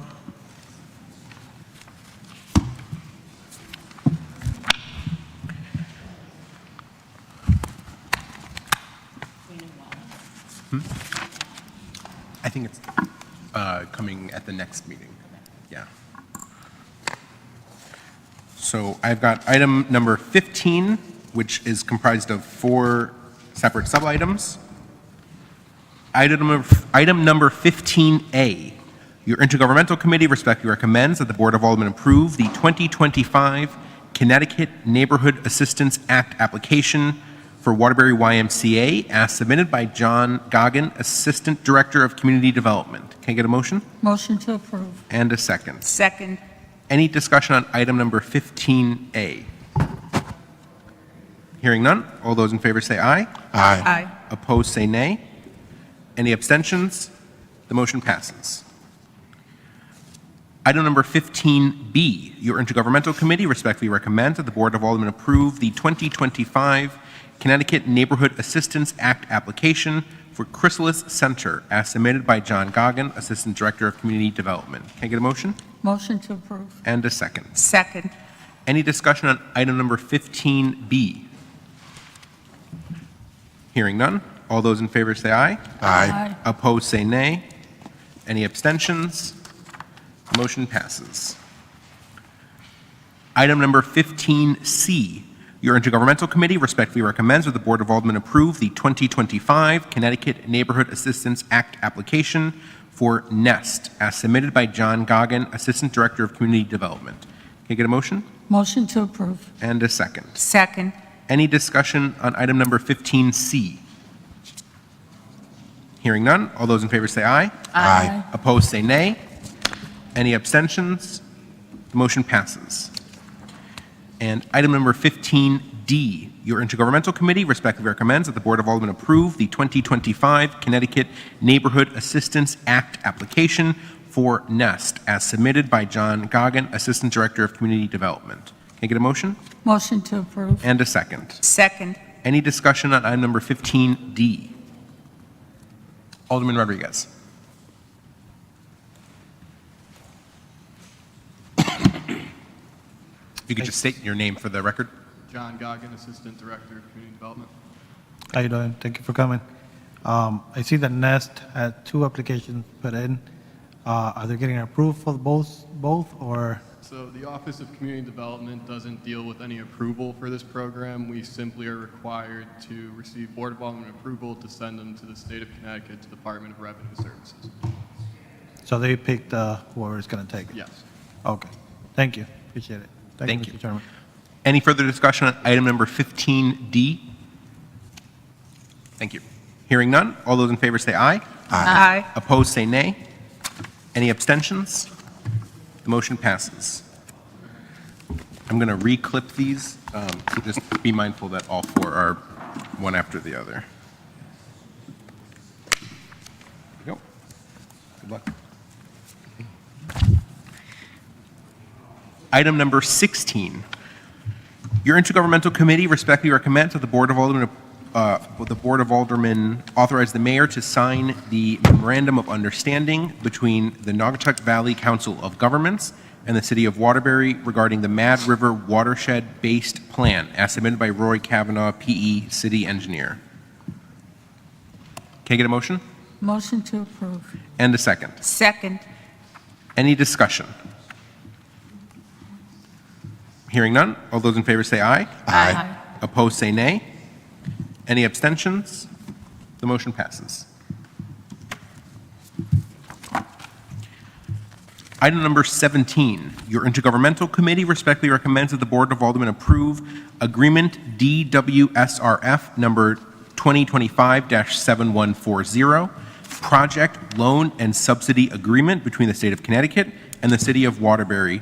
The project DWSRF number SY23-38 involves upgrades of the existing North Main Street pump station as submitted by Bradley Millay, Acting Superintendent of Water. Can I get a motion? Motion to approve. And a second. Second. Any discussion? Alderman Rodriguez.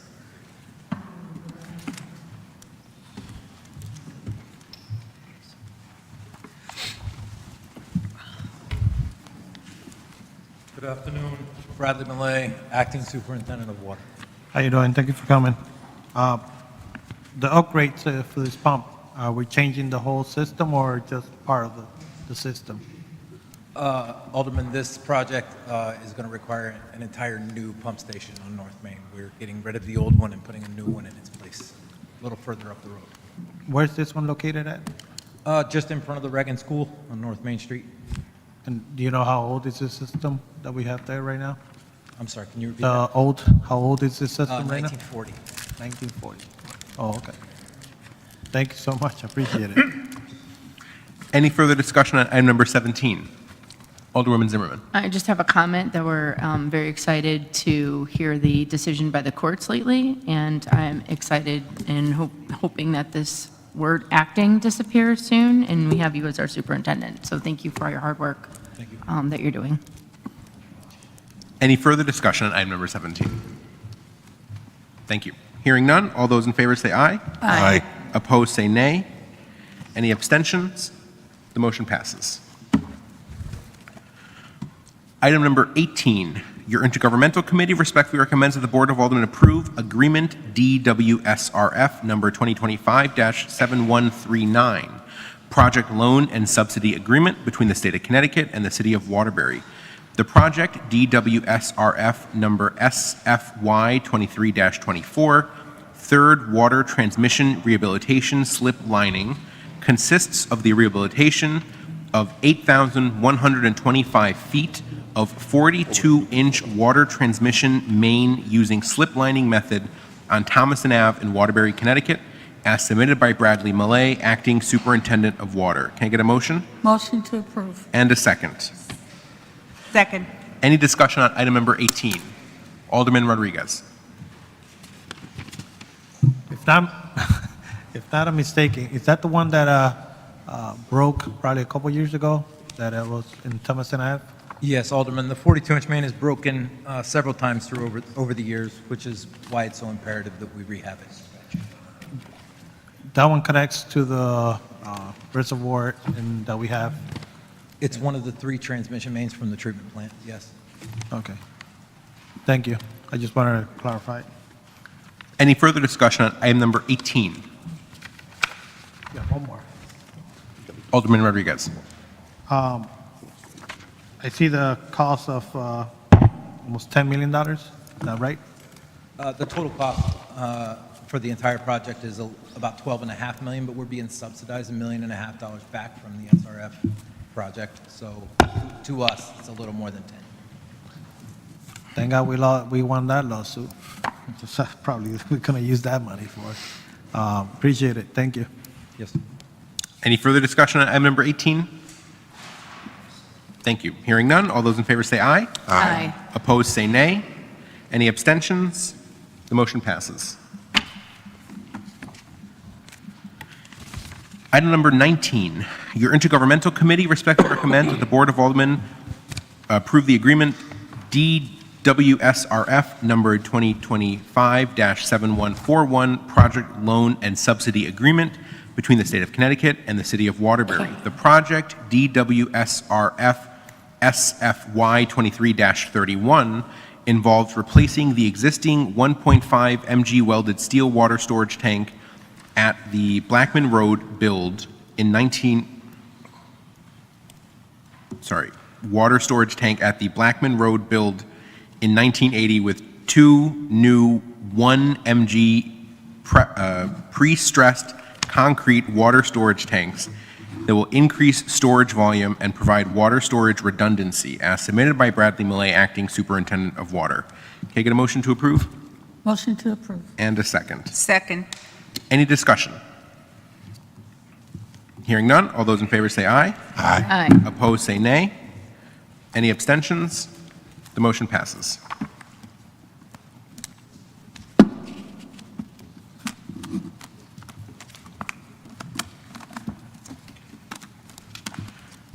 Item number 20. Your Intergovernmental Committee respectfully recommends that the Board of Aldermen approve the following agreements for Nest Inc. Adams Street Redevelopment Project Phase 2 at 8, 16, 19, 24 Adams Street, as submitted by John Goggin, Assistant Director of Community Development. Those agreements are the amendment to the redevelopment agreement of January 2018, covering 24 Adams Street, the amendment to the redevelopment agreement of July 2015, amended January 2018, and again in October 2023, covering 16 Adams Street, release and termination of right of reverter for 24 Adams Street, release and termination of right of reverter for 16 Adams Street, quitclaim deed for 24 Adams Street, quitclaim deed for 16 Adams Street, and home loan assistance agreement between the City of Waterbury and Nest. Can I get a motion to approve? Motion to approve. And a second. Second. Any discussion on item number 20? Alderwoman Zimmerman. Thanks for recognizing me.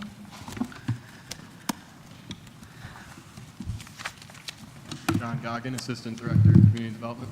Hi, how are you? Can you just talk into the mic a little bit more, because I'm super hard of hearing, so I appreciate it.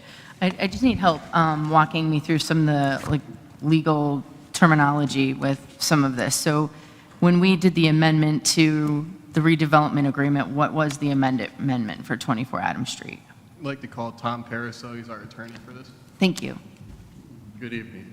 So it was amended earlier to extend out the time to allow for completion of the anticipated low-income housing site. And it needs to be extended again to comply with the terms of the HUD home financing program. Thank you. And so currently, who owns 24 Adams Street? Nest. Nest, okay. Nest owns all 4 properties. But on 2416 Adams Street, there are rights of reverter which have to be cleared. So those rights of reverter say that if Nest didn't construct the called for housing within a certain time frame, the city can take action to get the property back. Okay. Nest missed those time frames. We need to re-extend those out because now they're ready to go with the project that will put 8 housing units up there. Okay, thank you. And so then the quitclaim deed, the city owned it and we quitclaimed it to Nest? How does that work? Yes, some years ago, but these 2 quitclaim deeds are only conveying any interest that the city has remaining in the property. So what the city is going to convey are those property rights that exist in the possibility of a right of revert. Okay. So we're just clearing title. The ownership already rests with Nest.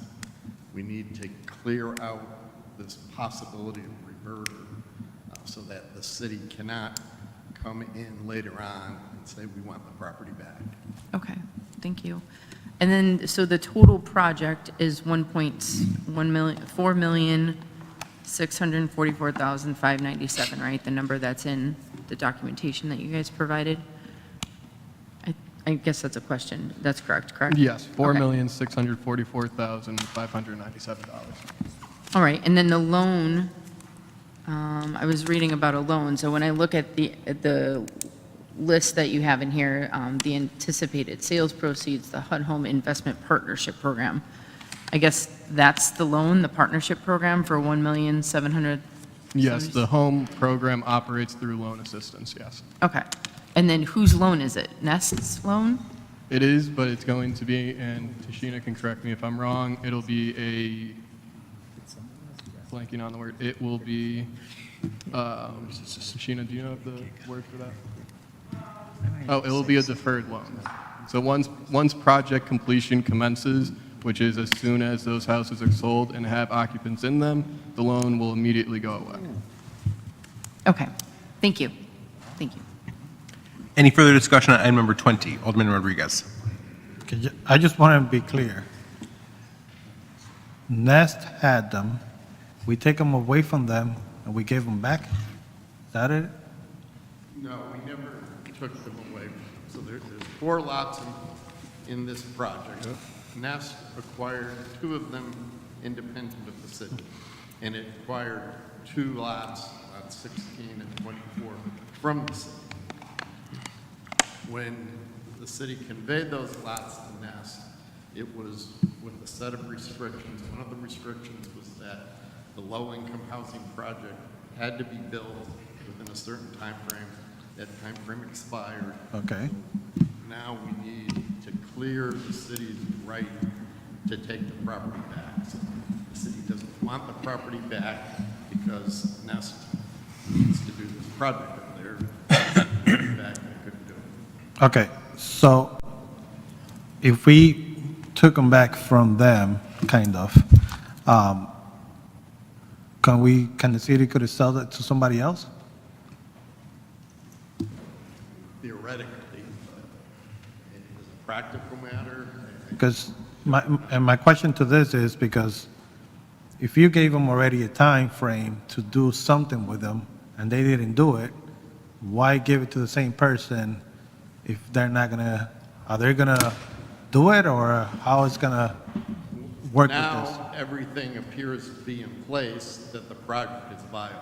When the properties were originally conveyed to Nest, there were things that had to occur that didn't occur, right? COVID played a big role in this, knocking things off schedule. Now, the city has the HUD money in place. Mr. Goggin can talk to that, but the city has the HUD money in place to make the loan to Nest for them to get the 8 units constructed. And Nest is going to repay that back, that loan, kind of loan. No, Nope. it's under the terms of this HUD home program. And under the terms of the program, if the individuals who take up occupancy of these residents meet the low-income standards for the period of occupancy that's set in the contract, then the loan is forgiven at the end of the period. So the period is going to be 15 years. For 1.2 million? That's the money they're asking for? 1.7 to 762. Yep. $1,776,000 and or $1,776,620. Okay. Thank you. Appreciate it. Thank you. Any further discussion on item number 20? Thanks. Hearing none. All those in favor say aye. Aye. Opposed say nay. Nay. Can I get a roll call vote, Mr. Clerk? You want a roll call?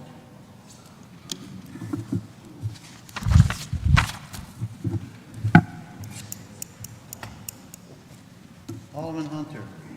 Yes. Alderwoman Martinez McCarthy. Yes. Alderman Rodriguez. Nay. Alderman Taladine. Yes. Alderwoman Weaver. Yes. Alderwoman Zimmerman. Yes. All right, you got 5 yes, one no.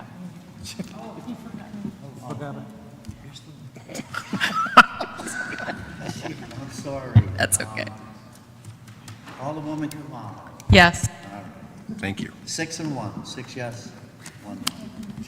Thank you. The motion passes.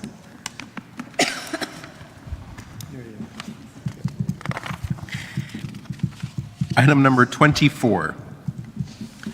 Your Intergovernmental Committee respectfully recommends that the Board of No, excuse me, item 21. I thought you said 24, but yeah, okay. I did say 24. Okay. Item number 21. Your Intergovernmental Committee respectfully recommends that the Board of Aldermen not to disapprove of the following individuals to the following boards and commissions as submitted by Paul K. Peranowski Jr., Mayor, City of Waterbury. Restricted appointments, Board of Public Health, Tina LaRusso, term 1/1/2022 to 12/31/2025. City Plan Commission, Michael Severlino III, 1/1/2022 to 12/31/2025. Under unrestricted appointments, Arts and Tourism Commission, Emily Matina, 1/1/24 to 12/31/2027.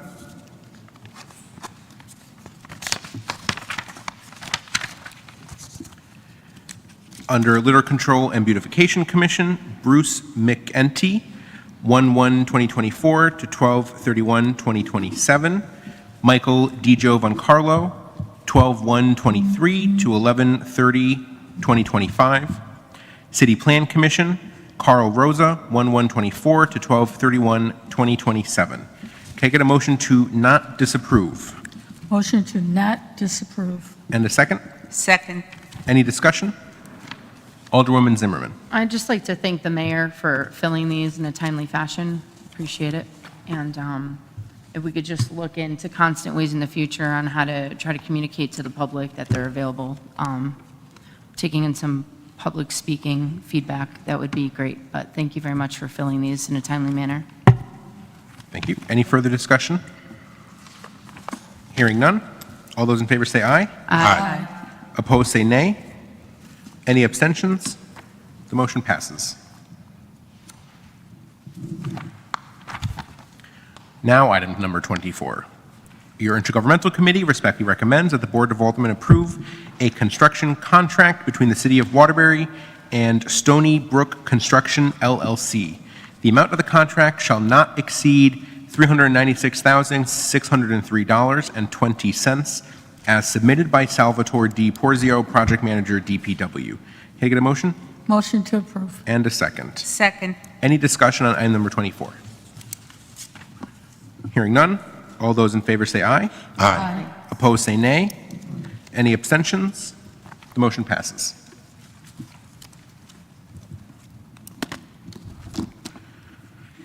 Item number 25. Your Intergovernmental Committee respectfully recommends that the Board of Aldermen approve a construction contract in the amount of $138,116 for the 2025 traffic signal relamping program between the City of Waterbury and A&S Electrical Services, Inc., as submitted by Roy E. Kavanaugh, P.E., City Engineer. Can I get a motion? Motion to approve. And a second. Second. Any discussion on item number 25? Hearing none. All those in favor say aye. Aye. Opposed say nay. Any abstentions? Motion passes.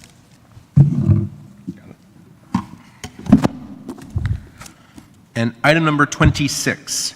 Your Intergovernmental Committee respectfully recommends that the Board of Aldermen approve a construction contract in the amount of $191,064 for the 2025 traffic signal preemption program between the City of Waterbury and A&S Electrical Services, Inc., as submitted by Roy E. Kavanaugh, P.E., City Engineer. Can I get a motion? Motion to approve. And a second. Second. Any discussion?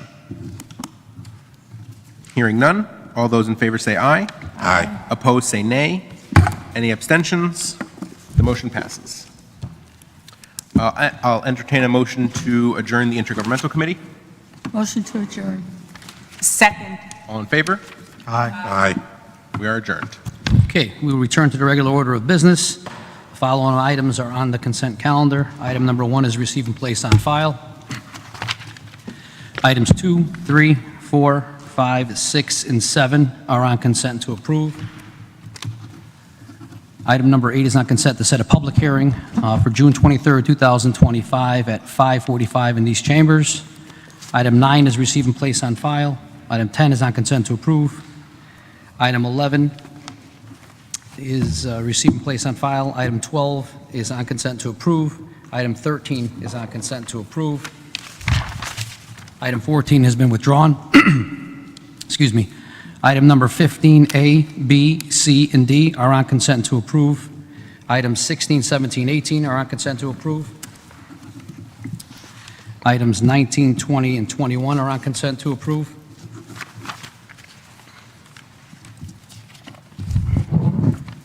Item 22 is receive and place on file. Item number 23 is receive and place on file.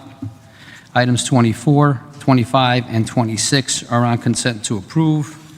Unfinished business, item number 1 is a receive and place on file. Unfinished business number 2 is a receive and place on file.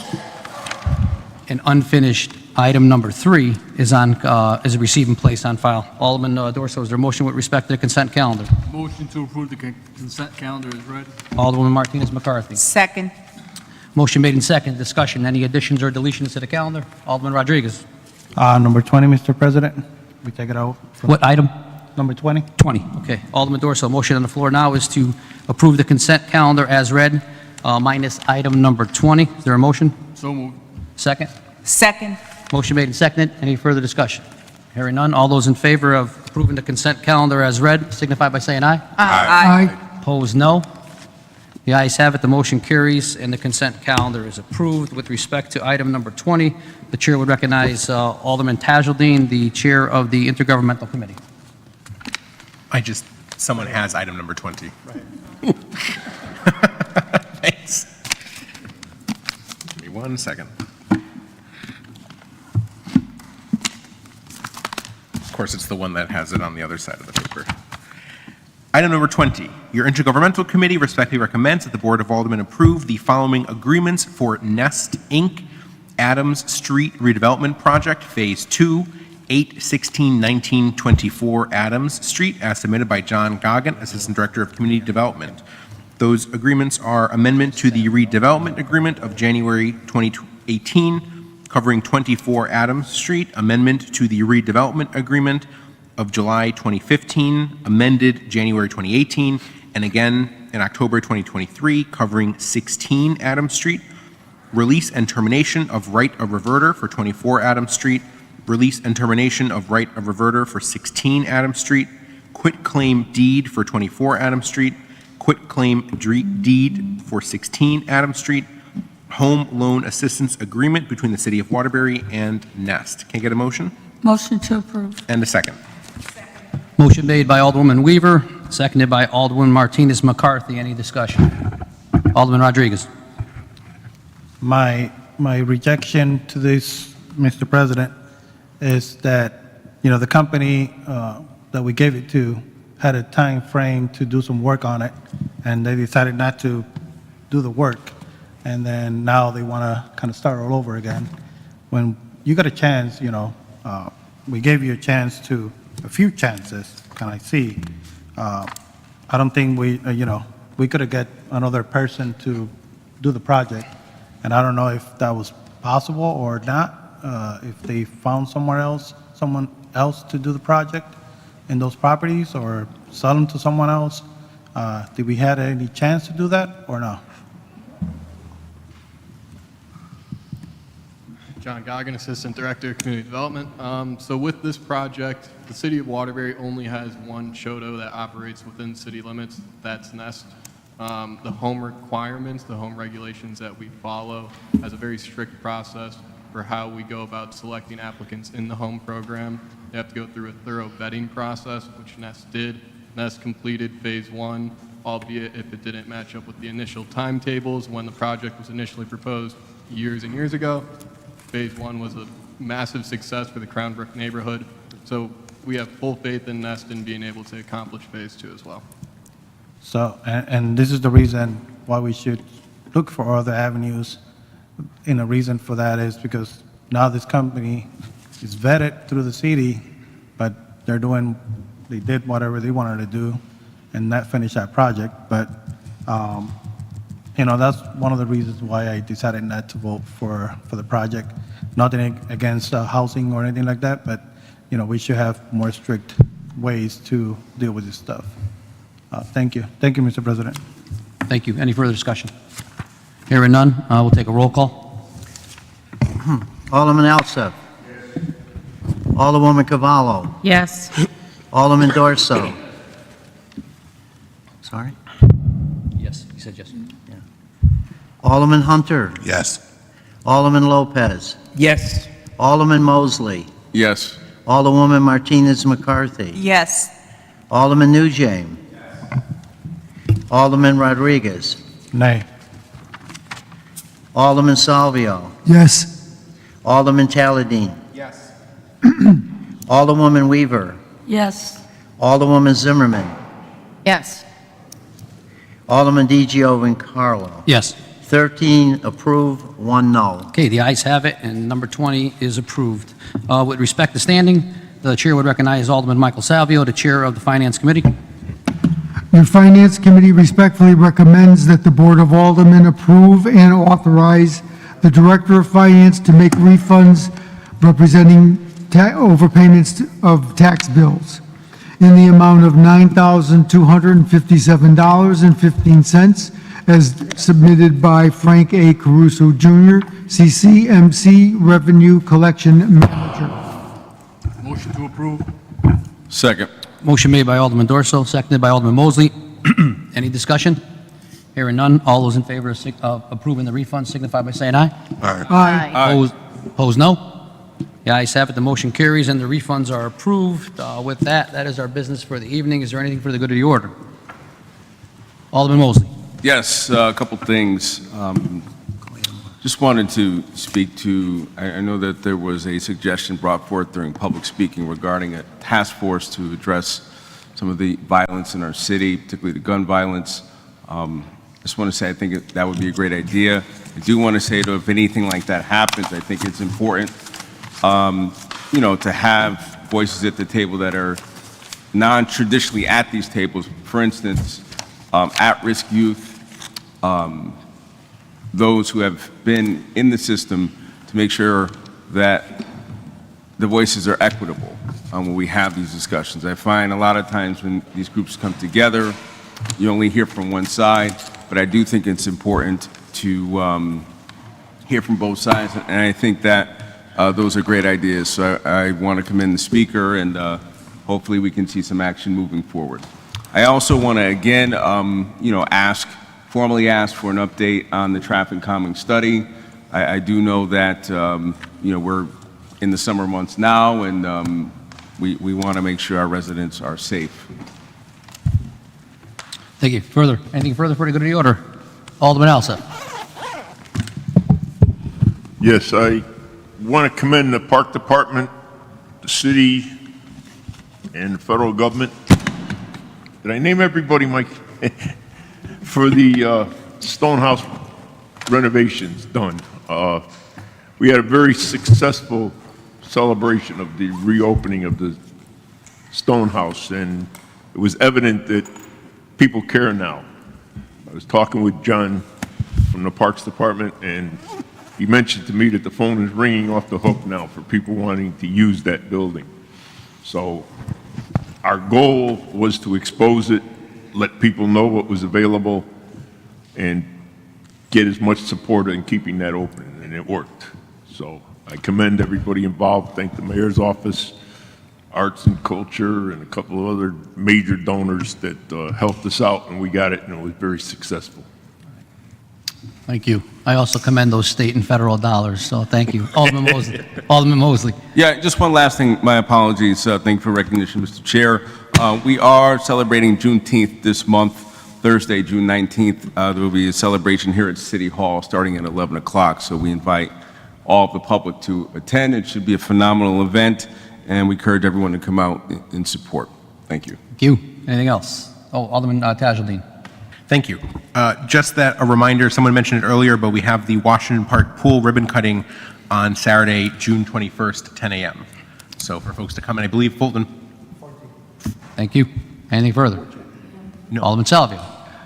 Remind everybody that on Saturday, June 14th at 10 a.m. will be the dedication for Fulton Park Pool. Thank you. Alderman Zimmerman. One more. Make Music Day. Being a musician, I hold that near and dear to my heart. So I know across the city there's a bunch of different local stores that are also hosting musicians, but City Hall is also hosting a site. And check out Make Music Day, Saturday, June 21st. Very good. Anything else? Seeing none. Alderman Dorsal. Second. Second. We are adjourned.